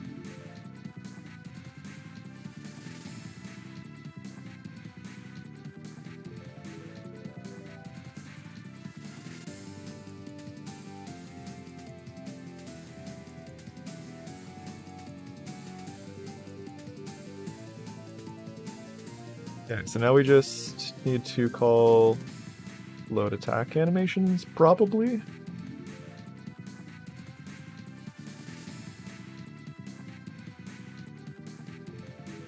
Okay, so this isn't gonna swap out the stats. That's the last thing that we need to do here.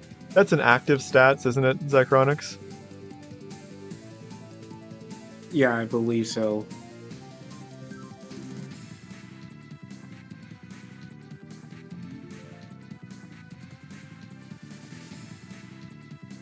If only I actually had the Dragoon modifier code open, this would be easier to answer.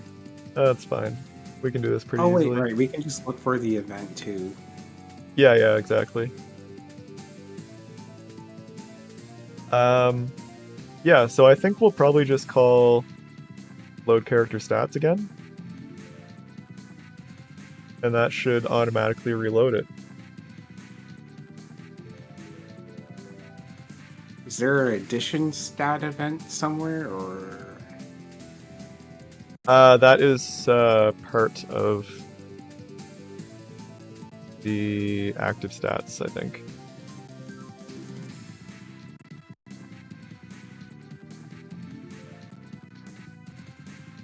Oh, moment of truth.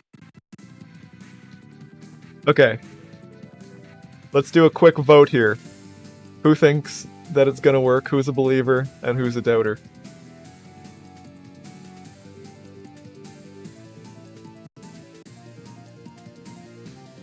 Is it gonna work first try?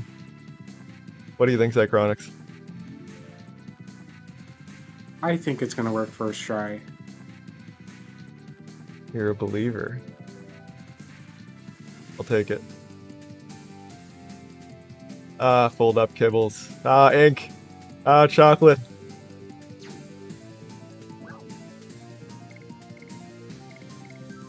So first, I'm just gonna end this battle. I want to see what edition we've got selected. I suppose I could have done the edition there to find out, but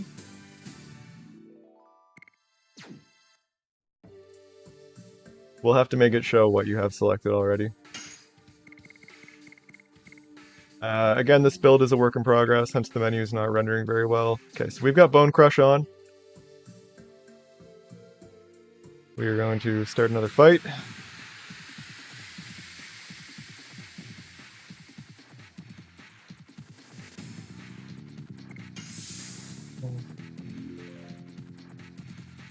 And we are going to switch to Pursuit.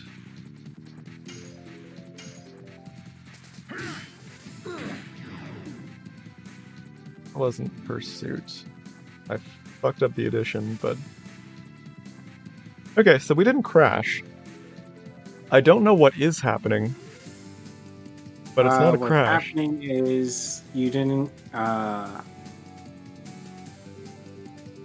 replace the addition hits. That's what's happening. Oh, so he's still trying to do the additions. Right.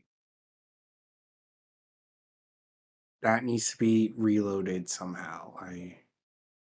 Oh, is that the event I was thinking of?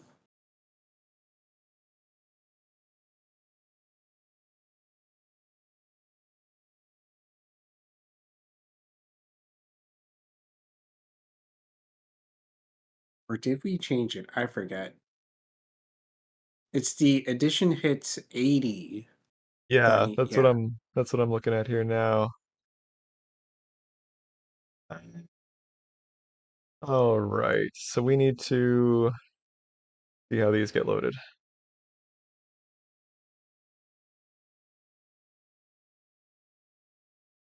It's the load additions method, very conveniently named.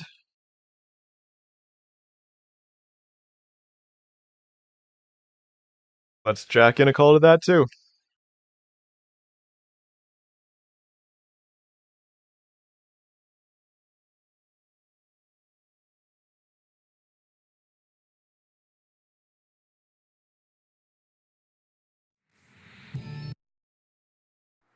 Victory animations also linked to additions. Yes, they are. But we did load a full package, so it should be fine.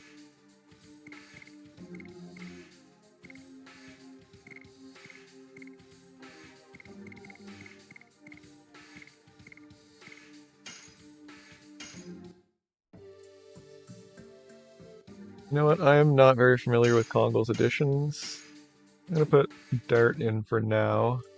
And I am also temporarily going to swap Lloyd out because if we guard with him, it will soft lock.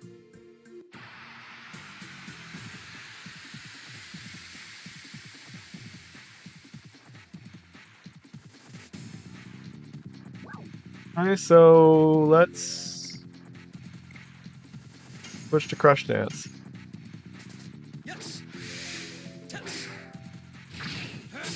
No, I still fucked it up, but it was Crush Dance. But unfortunately, it's still locked up here.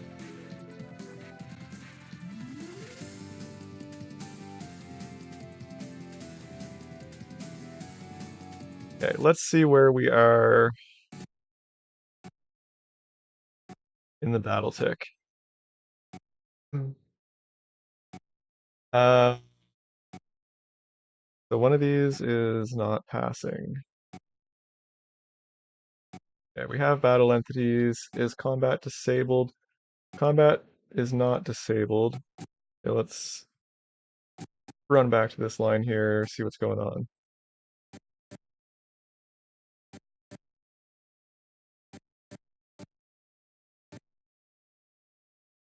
Hmm.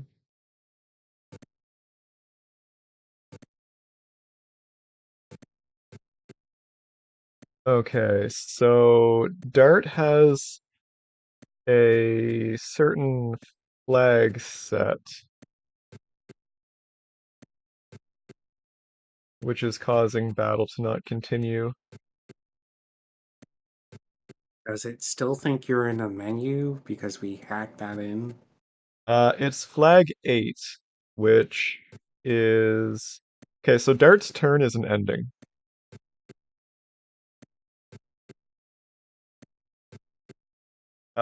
He's still got flag 8 set. The Dart's turn is not ending for some reason. Yeah, battle entity 1, that should be Dart. Let's just double check that. How did this window get so small? Character ID 0, that is Dart for sure. So that is what's going on. Now, the question is why that's happening. What is... No, it wouldn't be because we commented out, or it wouldn't be because we stubbed out the script method, because that should reactivate after we close the menu. It definitely does reactivate after we close the menu because the regular menu comes back up. So it's definitely not this. What happens if you go into the new edition menu, go into the item menu, then try the attack again? Good question.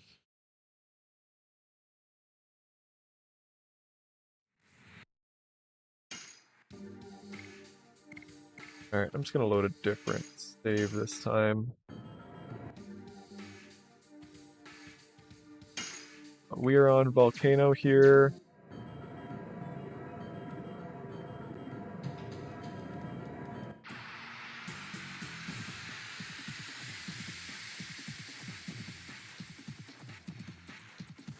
Is the addition last hit not being triggered?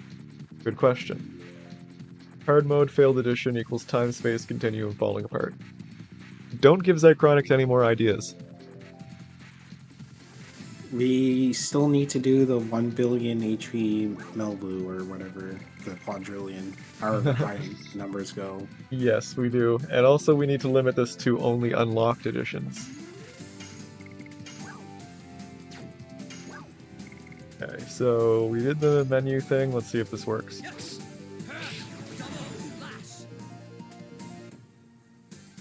Okay. Well, that needs to be fixed again.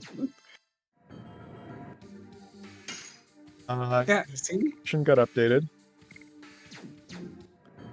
Okay, so let's do this again and see what happens.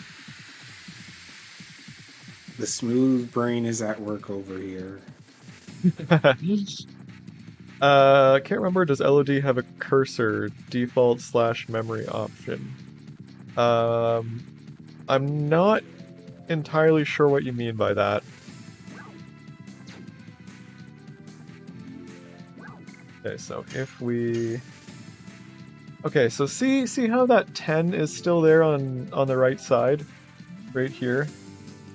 Well, it must be getting MP So, from, like, screenshot, I guess. so if I back out of that menu, that disappears, but if I do not back out of the menu, it doesn't disappear. So that... So let's just go in here. This is the edition menu. We'll back out again. And we'll see if this fight finishes properly.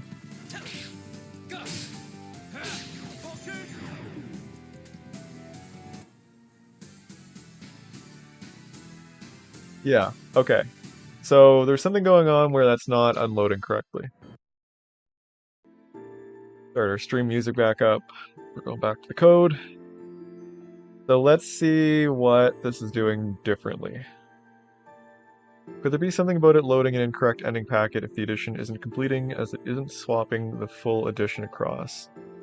I think it's specifically something to do with this menu here. Since it fixes it if we back out of the menu. But the question is, of course, why? I wonder if there's some handling somewhere else that 40 should be circle? Yes. Okay, so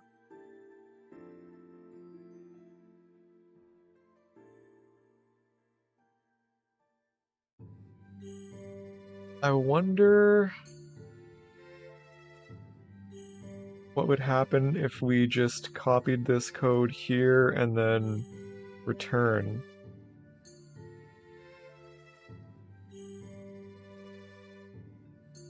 I guess we can just break.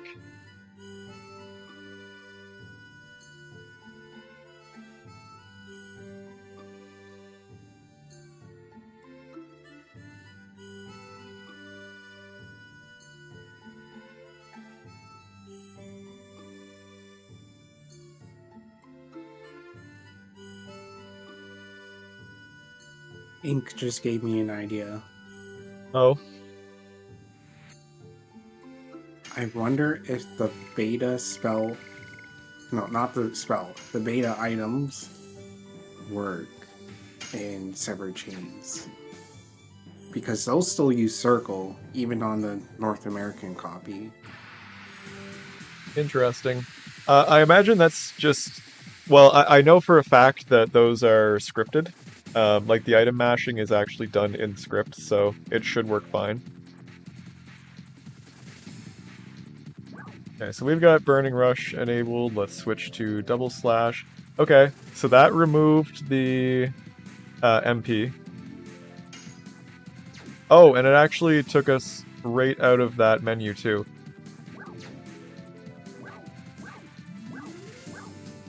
So that is also nice. So let's see if this worked. There you have it, folks. Edition select.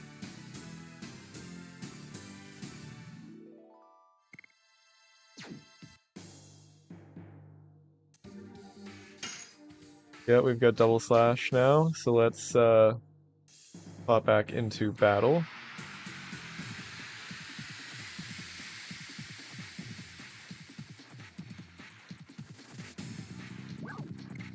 We will switch to Volcano.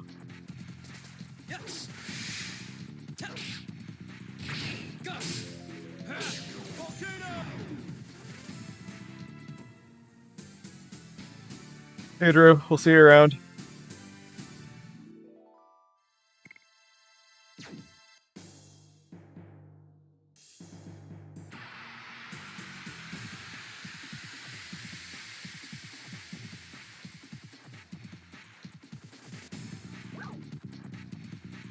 There's no sound effect there. Oops, I didn't mean to do that, but it's fine.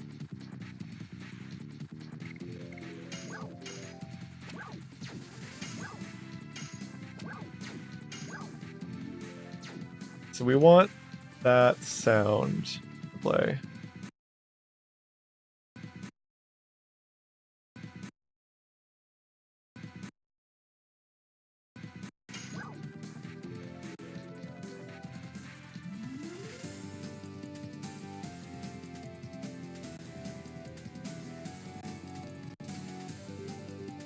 Backtrack until we get here. Okay, so we'll play the sound right there, and we will also play the sound when we are loading it.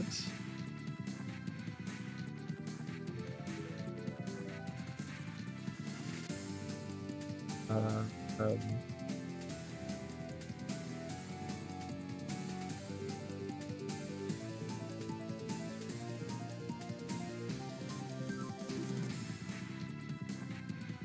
Here we go. I was looking for.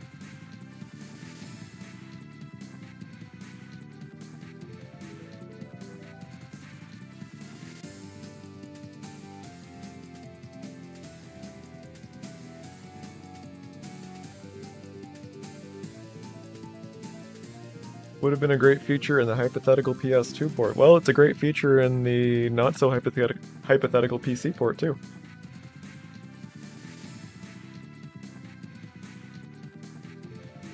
Like in Final Fantasy menuing / battle, you have an option in the settings that the game remembers your last selection.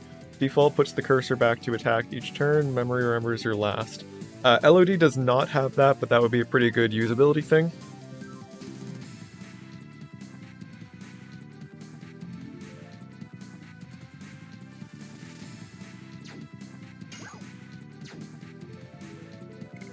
Okay, let's see. Let's see what happens if I use something that's not unlocked, since we haven't locked that down yet.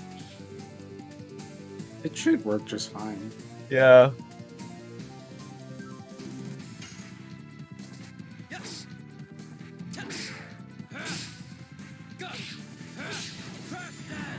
See, I can do additions. As long as I'm not talking.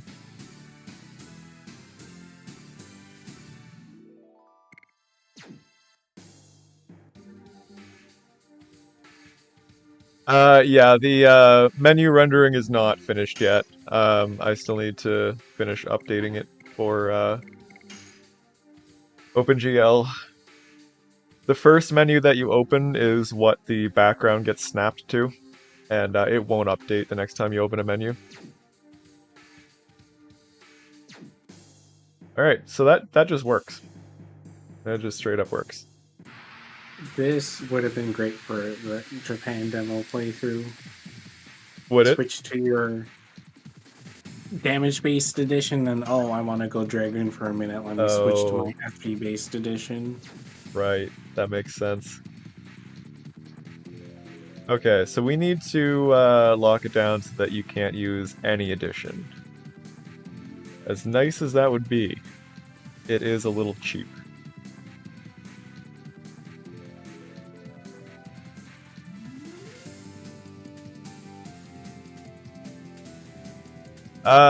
Yeah, let's do a harder battle once I get this updated. Okay, so I'm assuming that the load additions method will have the code to check if the You addition's can just unlocked. look for the edition unlock event that has the code for the. You are right. I know because I did this for draft mod.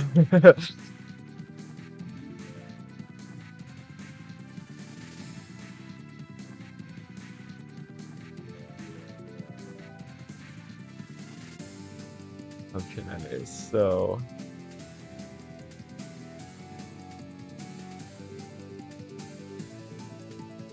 what is Party Flag 40 Ultimate Edition unlocked? Okay.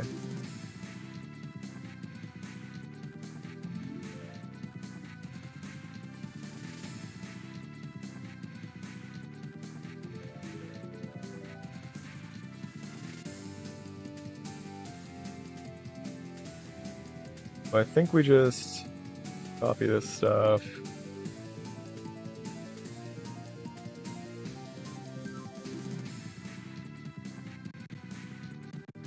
We're gonna have to update all this, obviously.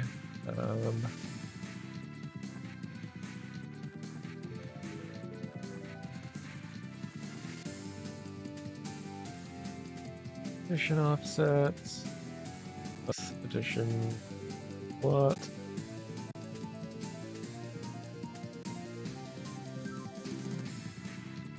I think all these char indexes should be a char ID.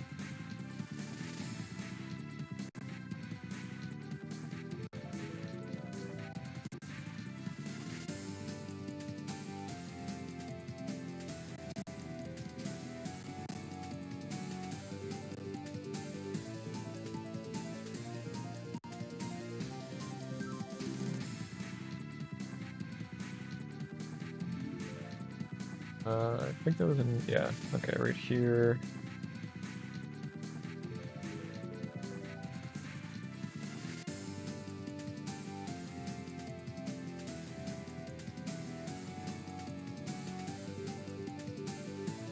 So,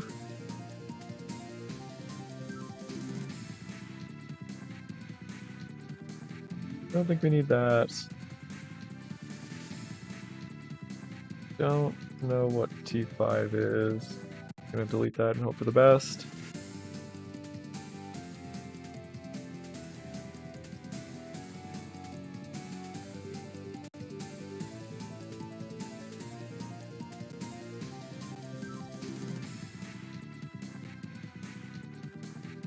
Alright, recompile, and we're gonna see if it works. Looks like it did.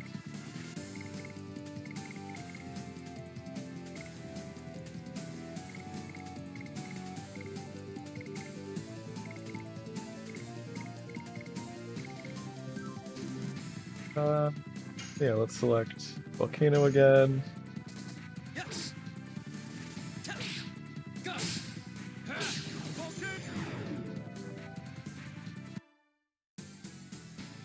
The Chronics give me an encounter ID with a slightly stronger enemy that could take a couple of hits. On level 13. Level 13, let's see here. Oh gosh, my hard drive has to turn on. Look at how smooth this is, everyone. Look at how smooth this movement is. I don't know if it's really going to come across on the YouTube stream, but I am streaming at 60.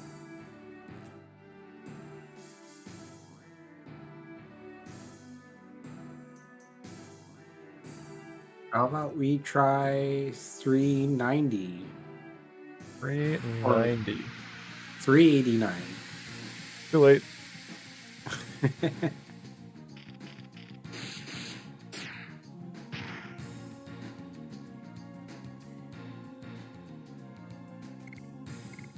Alright. Okay, unfortunately we only have Whip Smack for Rose. So let's do Double Slash for our opener.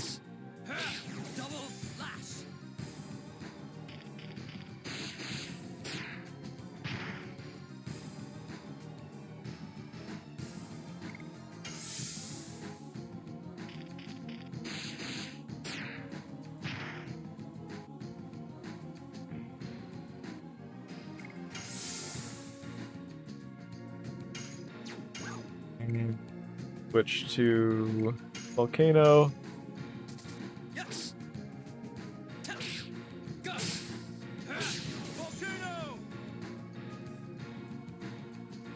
Well, this is just working perfectly.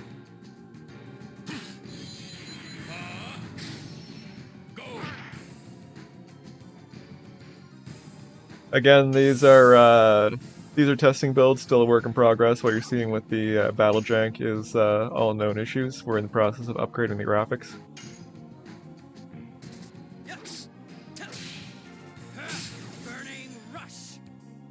Yeah, I fixed the guard thing I was working on, and then I was like, oh wait, the transparency is still broken, that's why it looks weird. Still can't figure out the positioning on that one, but... Yeah, we'll get it working.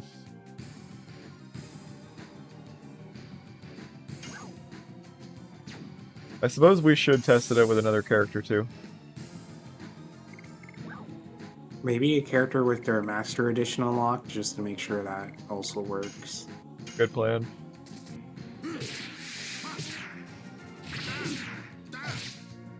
Almost got it. Alright, win button.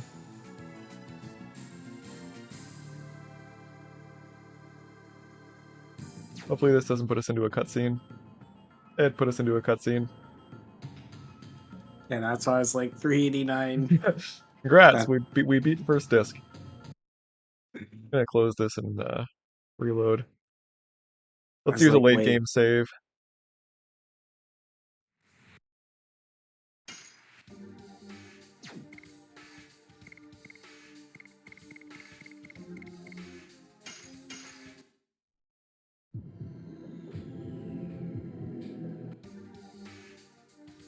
Oh, Ink says, is it incrementing the right addition? That's That also is, good. that's a good one. We'll have to check that. Okay, so we'll set dart to double slash. Or, yeah, start to double slash and then do a moon strike, see if it increases moon strikes.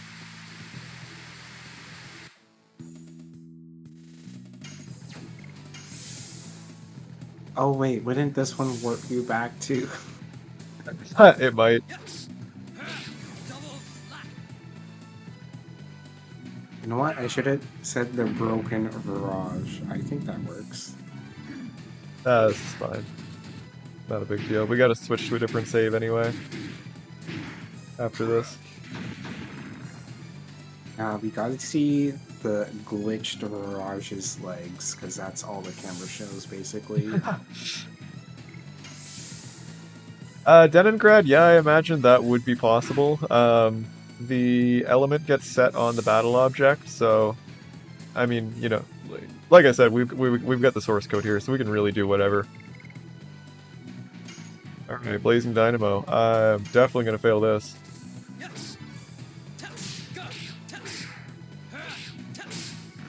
I got pretty close.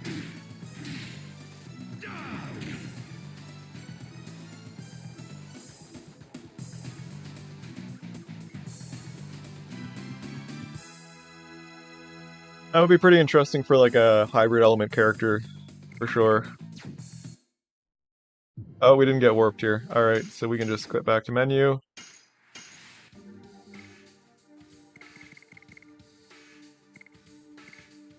Or it should be non-elemental and fire. That's my take on that. Yeah.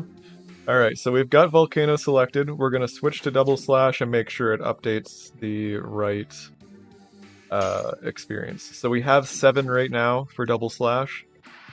Whoops, I just started the same fight. We're just gonna press the win button. Oh, it's not gonna work.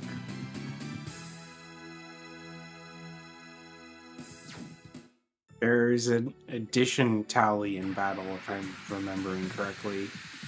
It goes to your selected addition at the end of the battle.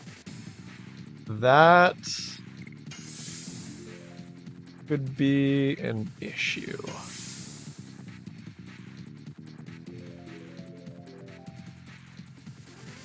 Yeah, battle party swapping would be a very, very nice thing to do too, and we certainly do plan to do that. We actually finished Dragon version 4 on the emulators. That was what we were going to do.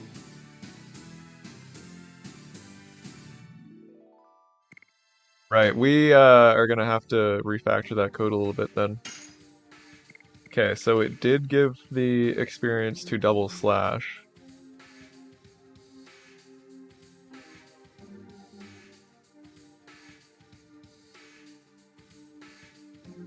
Let's take a look at that code real quick. I want to say it's in S item.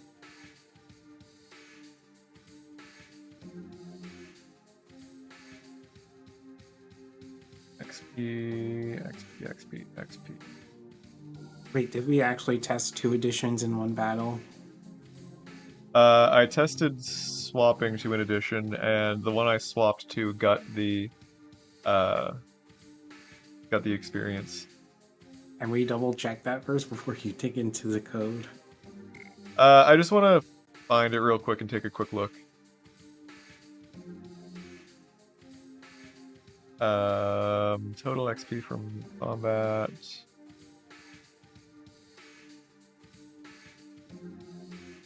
Maybe I'm thinking of SP. SP works like that way. And if you run away from battle, you don't gain your SP. Right, yeah.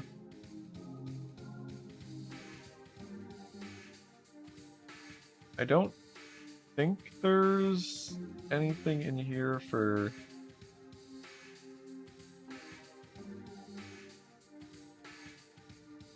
giving the edition experience.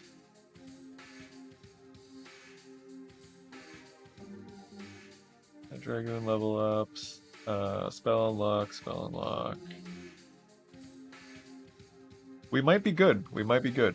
Okay, so we are at 8 and 42. Remember those numbers, chat.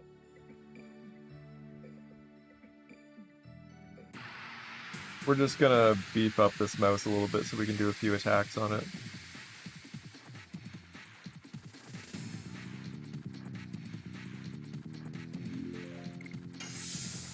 Eight and 42. So we're gonna start with the double slash. Yes. Double slash.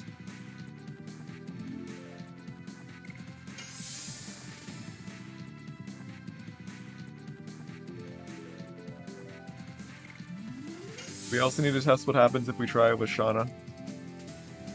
Now we're gonna switch to Volcano. Rotate the camera, because for some reason I can't do additions from that angle.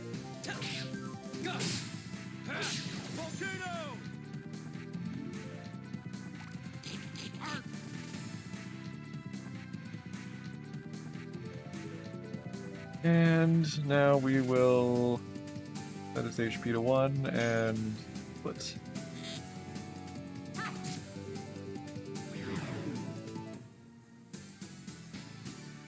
Hailing an Edition, Decrements Edition XP.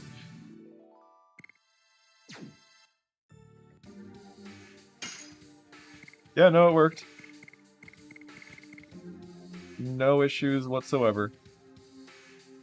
Alright, I was for sure thinking of SP. Got them mixed up. Alright, let's see what happens if we try and open it with Shauna.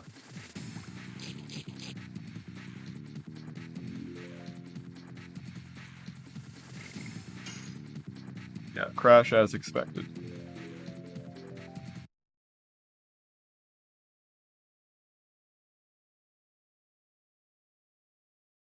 But not for long. Yeah, that will be pretty easy. Pretty easy to fix.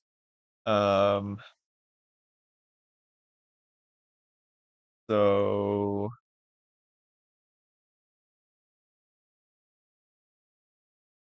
if addition counts for the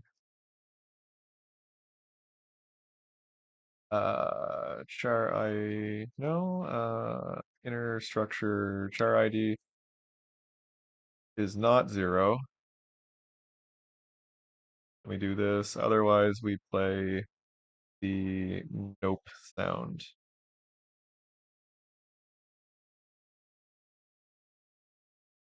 Okay, that's the same sound. What is the nope sound?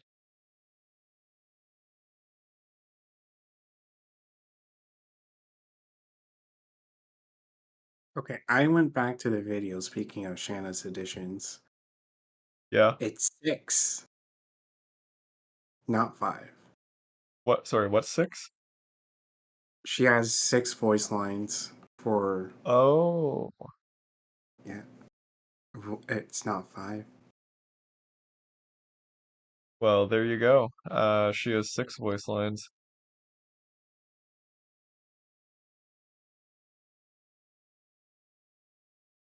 Okay, I think it's sound Dragon index Needle, 40. Sigma Ray, Explosive Arrow, Arrow of Darkness, Expansion, and Life Force or Life Pulse, one of the two. Go. Those are the names for Miranda's cut editions. Who? Sorry, Lloyd. Lloyd's cut editions. LRC has a good question. Is the SP applying properly?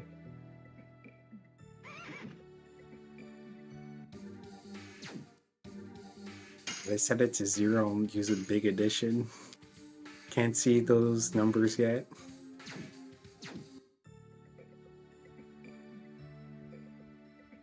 The damage for sure is applying properly because it was fluctuating when you were changing it. Yeah, yeah. Yeah, we'll have to test the SP game once we get the edition SP gain numbers rendering, but I'm like 99% sure that it would be. Alright, there we go. Now if we try and open it with Donna, it just honks at us.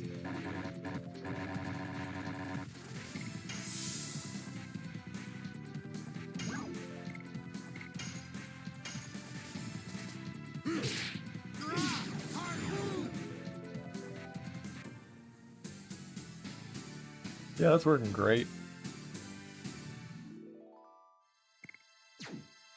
I'm actually surprised at how quickly we got this just completely working perfectly.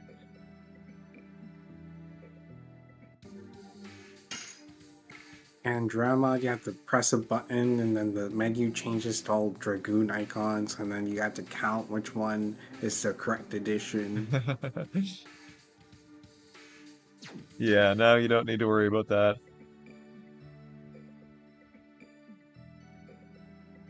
Yeah, selectable editions. We just need to add another menu item or menu icon.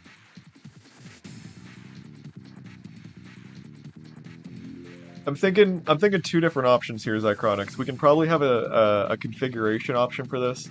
We can have one that disables the feature altogether. We can have another option that makes it so that you get a new menu item that lets you pick your edition. Or 3, we have it so every time you hit attack, you select your edition first and then do the attack.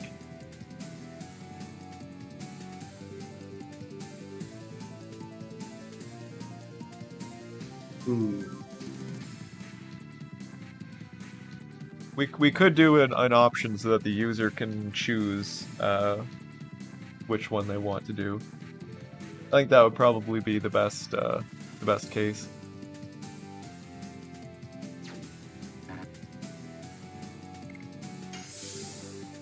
Yeah, I can see people wanting to say, "Oh, I'm attacking. Let me choose which edition I want." Yeah, kind of like choosing what spell you want to use. And then some people might just want, "Oh, I just want to use one edition and then maybe swap to a different one." Yeah, exactly. And and a third option to choose one at random for you.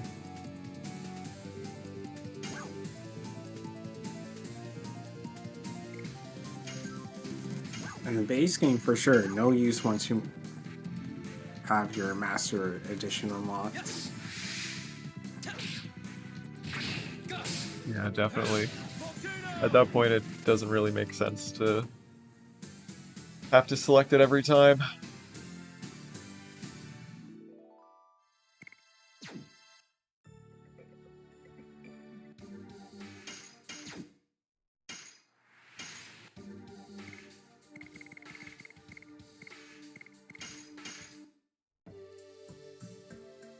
And of course, for anyone who is just tuning in, we can pop into a battle here and show off what else we have been working on, which is making new playable characters, such as Lloyd.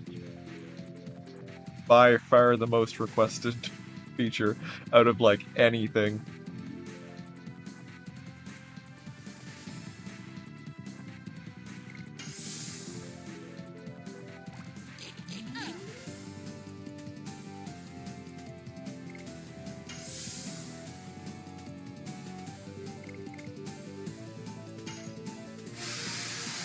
Complete with transformation into his wingly armor.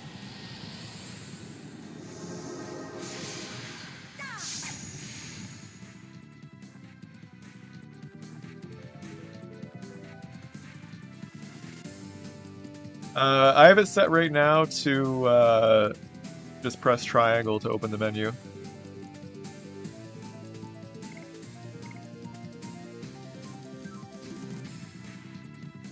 But yeah, we'll add a button for it, like to the actual menu itself, just like you know, choosing an item or choosing a spell.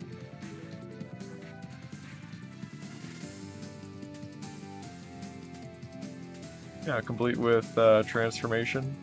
We were going to start working on adding attacks to Lloyd too, this stream, but didn't really have time. But we definitely did accomplish a lot anyway.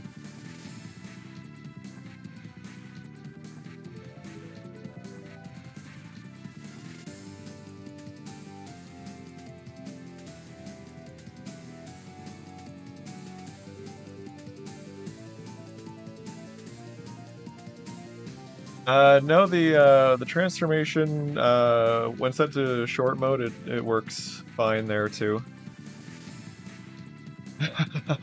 Yeah, no, I don't think I'm gonna be doing a 24-hour stream. I appreciate the enthusiasm though. Maybe someday we'll do a 24-hour subathon or something. Speaking of subs, if you like what we're doing here, make sure to subscribe to the channel because I do this every week. We work on new features, we get up to some weird shit sometimes. Did a couple of streams recently where we showed off some cut content, hidden features, etc., stuff that had never really been seen before up until this point. So yeah, like the video. Sub if you like this kind of thing. Yeah, Ko-fi donation goal for a 24-hour stream, that would be nice. And yeah, if you want to directly support me and this project, I do have a link to my Ko-fi account on the screen. You can either send a one-off donation or you can subscribe monthly for various perks depending on the tier that you subscribe to. Zychronics, did you have anything else you wanted to do on this stream?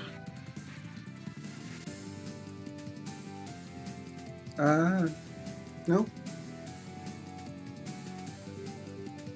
Alright everyone, well, I think with the amount that we got done here, we'll wrap it up. We've been going for about 3 hours now, and it was definitely a very productive stream. I would like to thank, like, huge thank you to the recent outpouring of donations. Like, seriously, this month has been ridiculous. And a very big thank you to all my monthly subscribers, especially the ones who've been around for over a year now, which is just crazy to me that anyone has stuck around for this long. Yeah, J-Man, Deningrad, Zach, Doom Metal, Platinum Sarge, Milk Lizard, like, you've all been around for a year or more now. And that's crazy. And thanks to everyone who sent in donations during the stream today. Have a good night, everyone. We will be back next week, next Wednesday, same time. I think we will be working on adding actual, like, attacks to Lloyd. So that's going to be a really cool stream. We'll add some spells, like the ones that he uses in battle and stuff like that. So, yeah. Stick around for that, and yeah, we'll see you next stream, or see you later. Bye, everyone.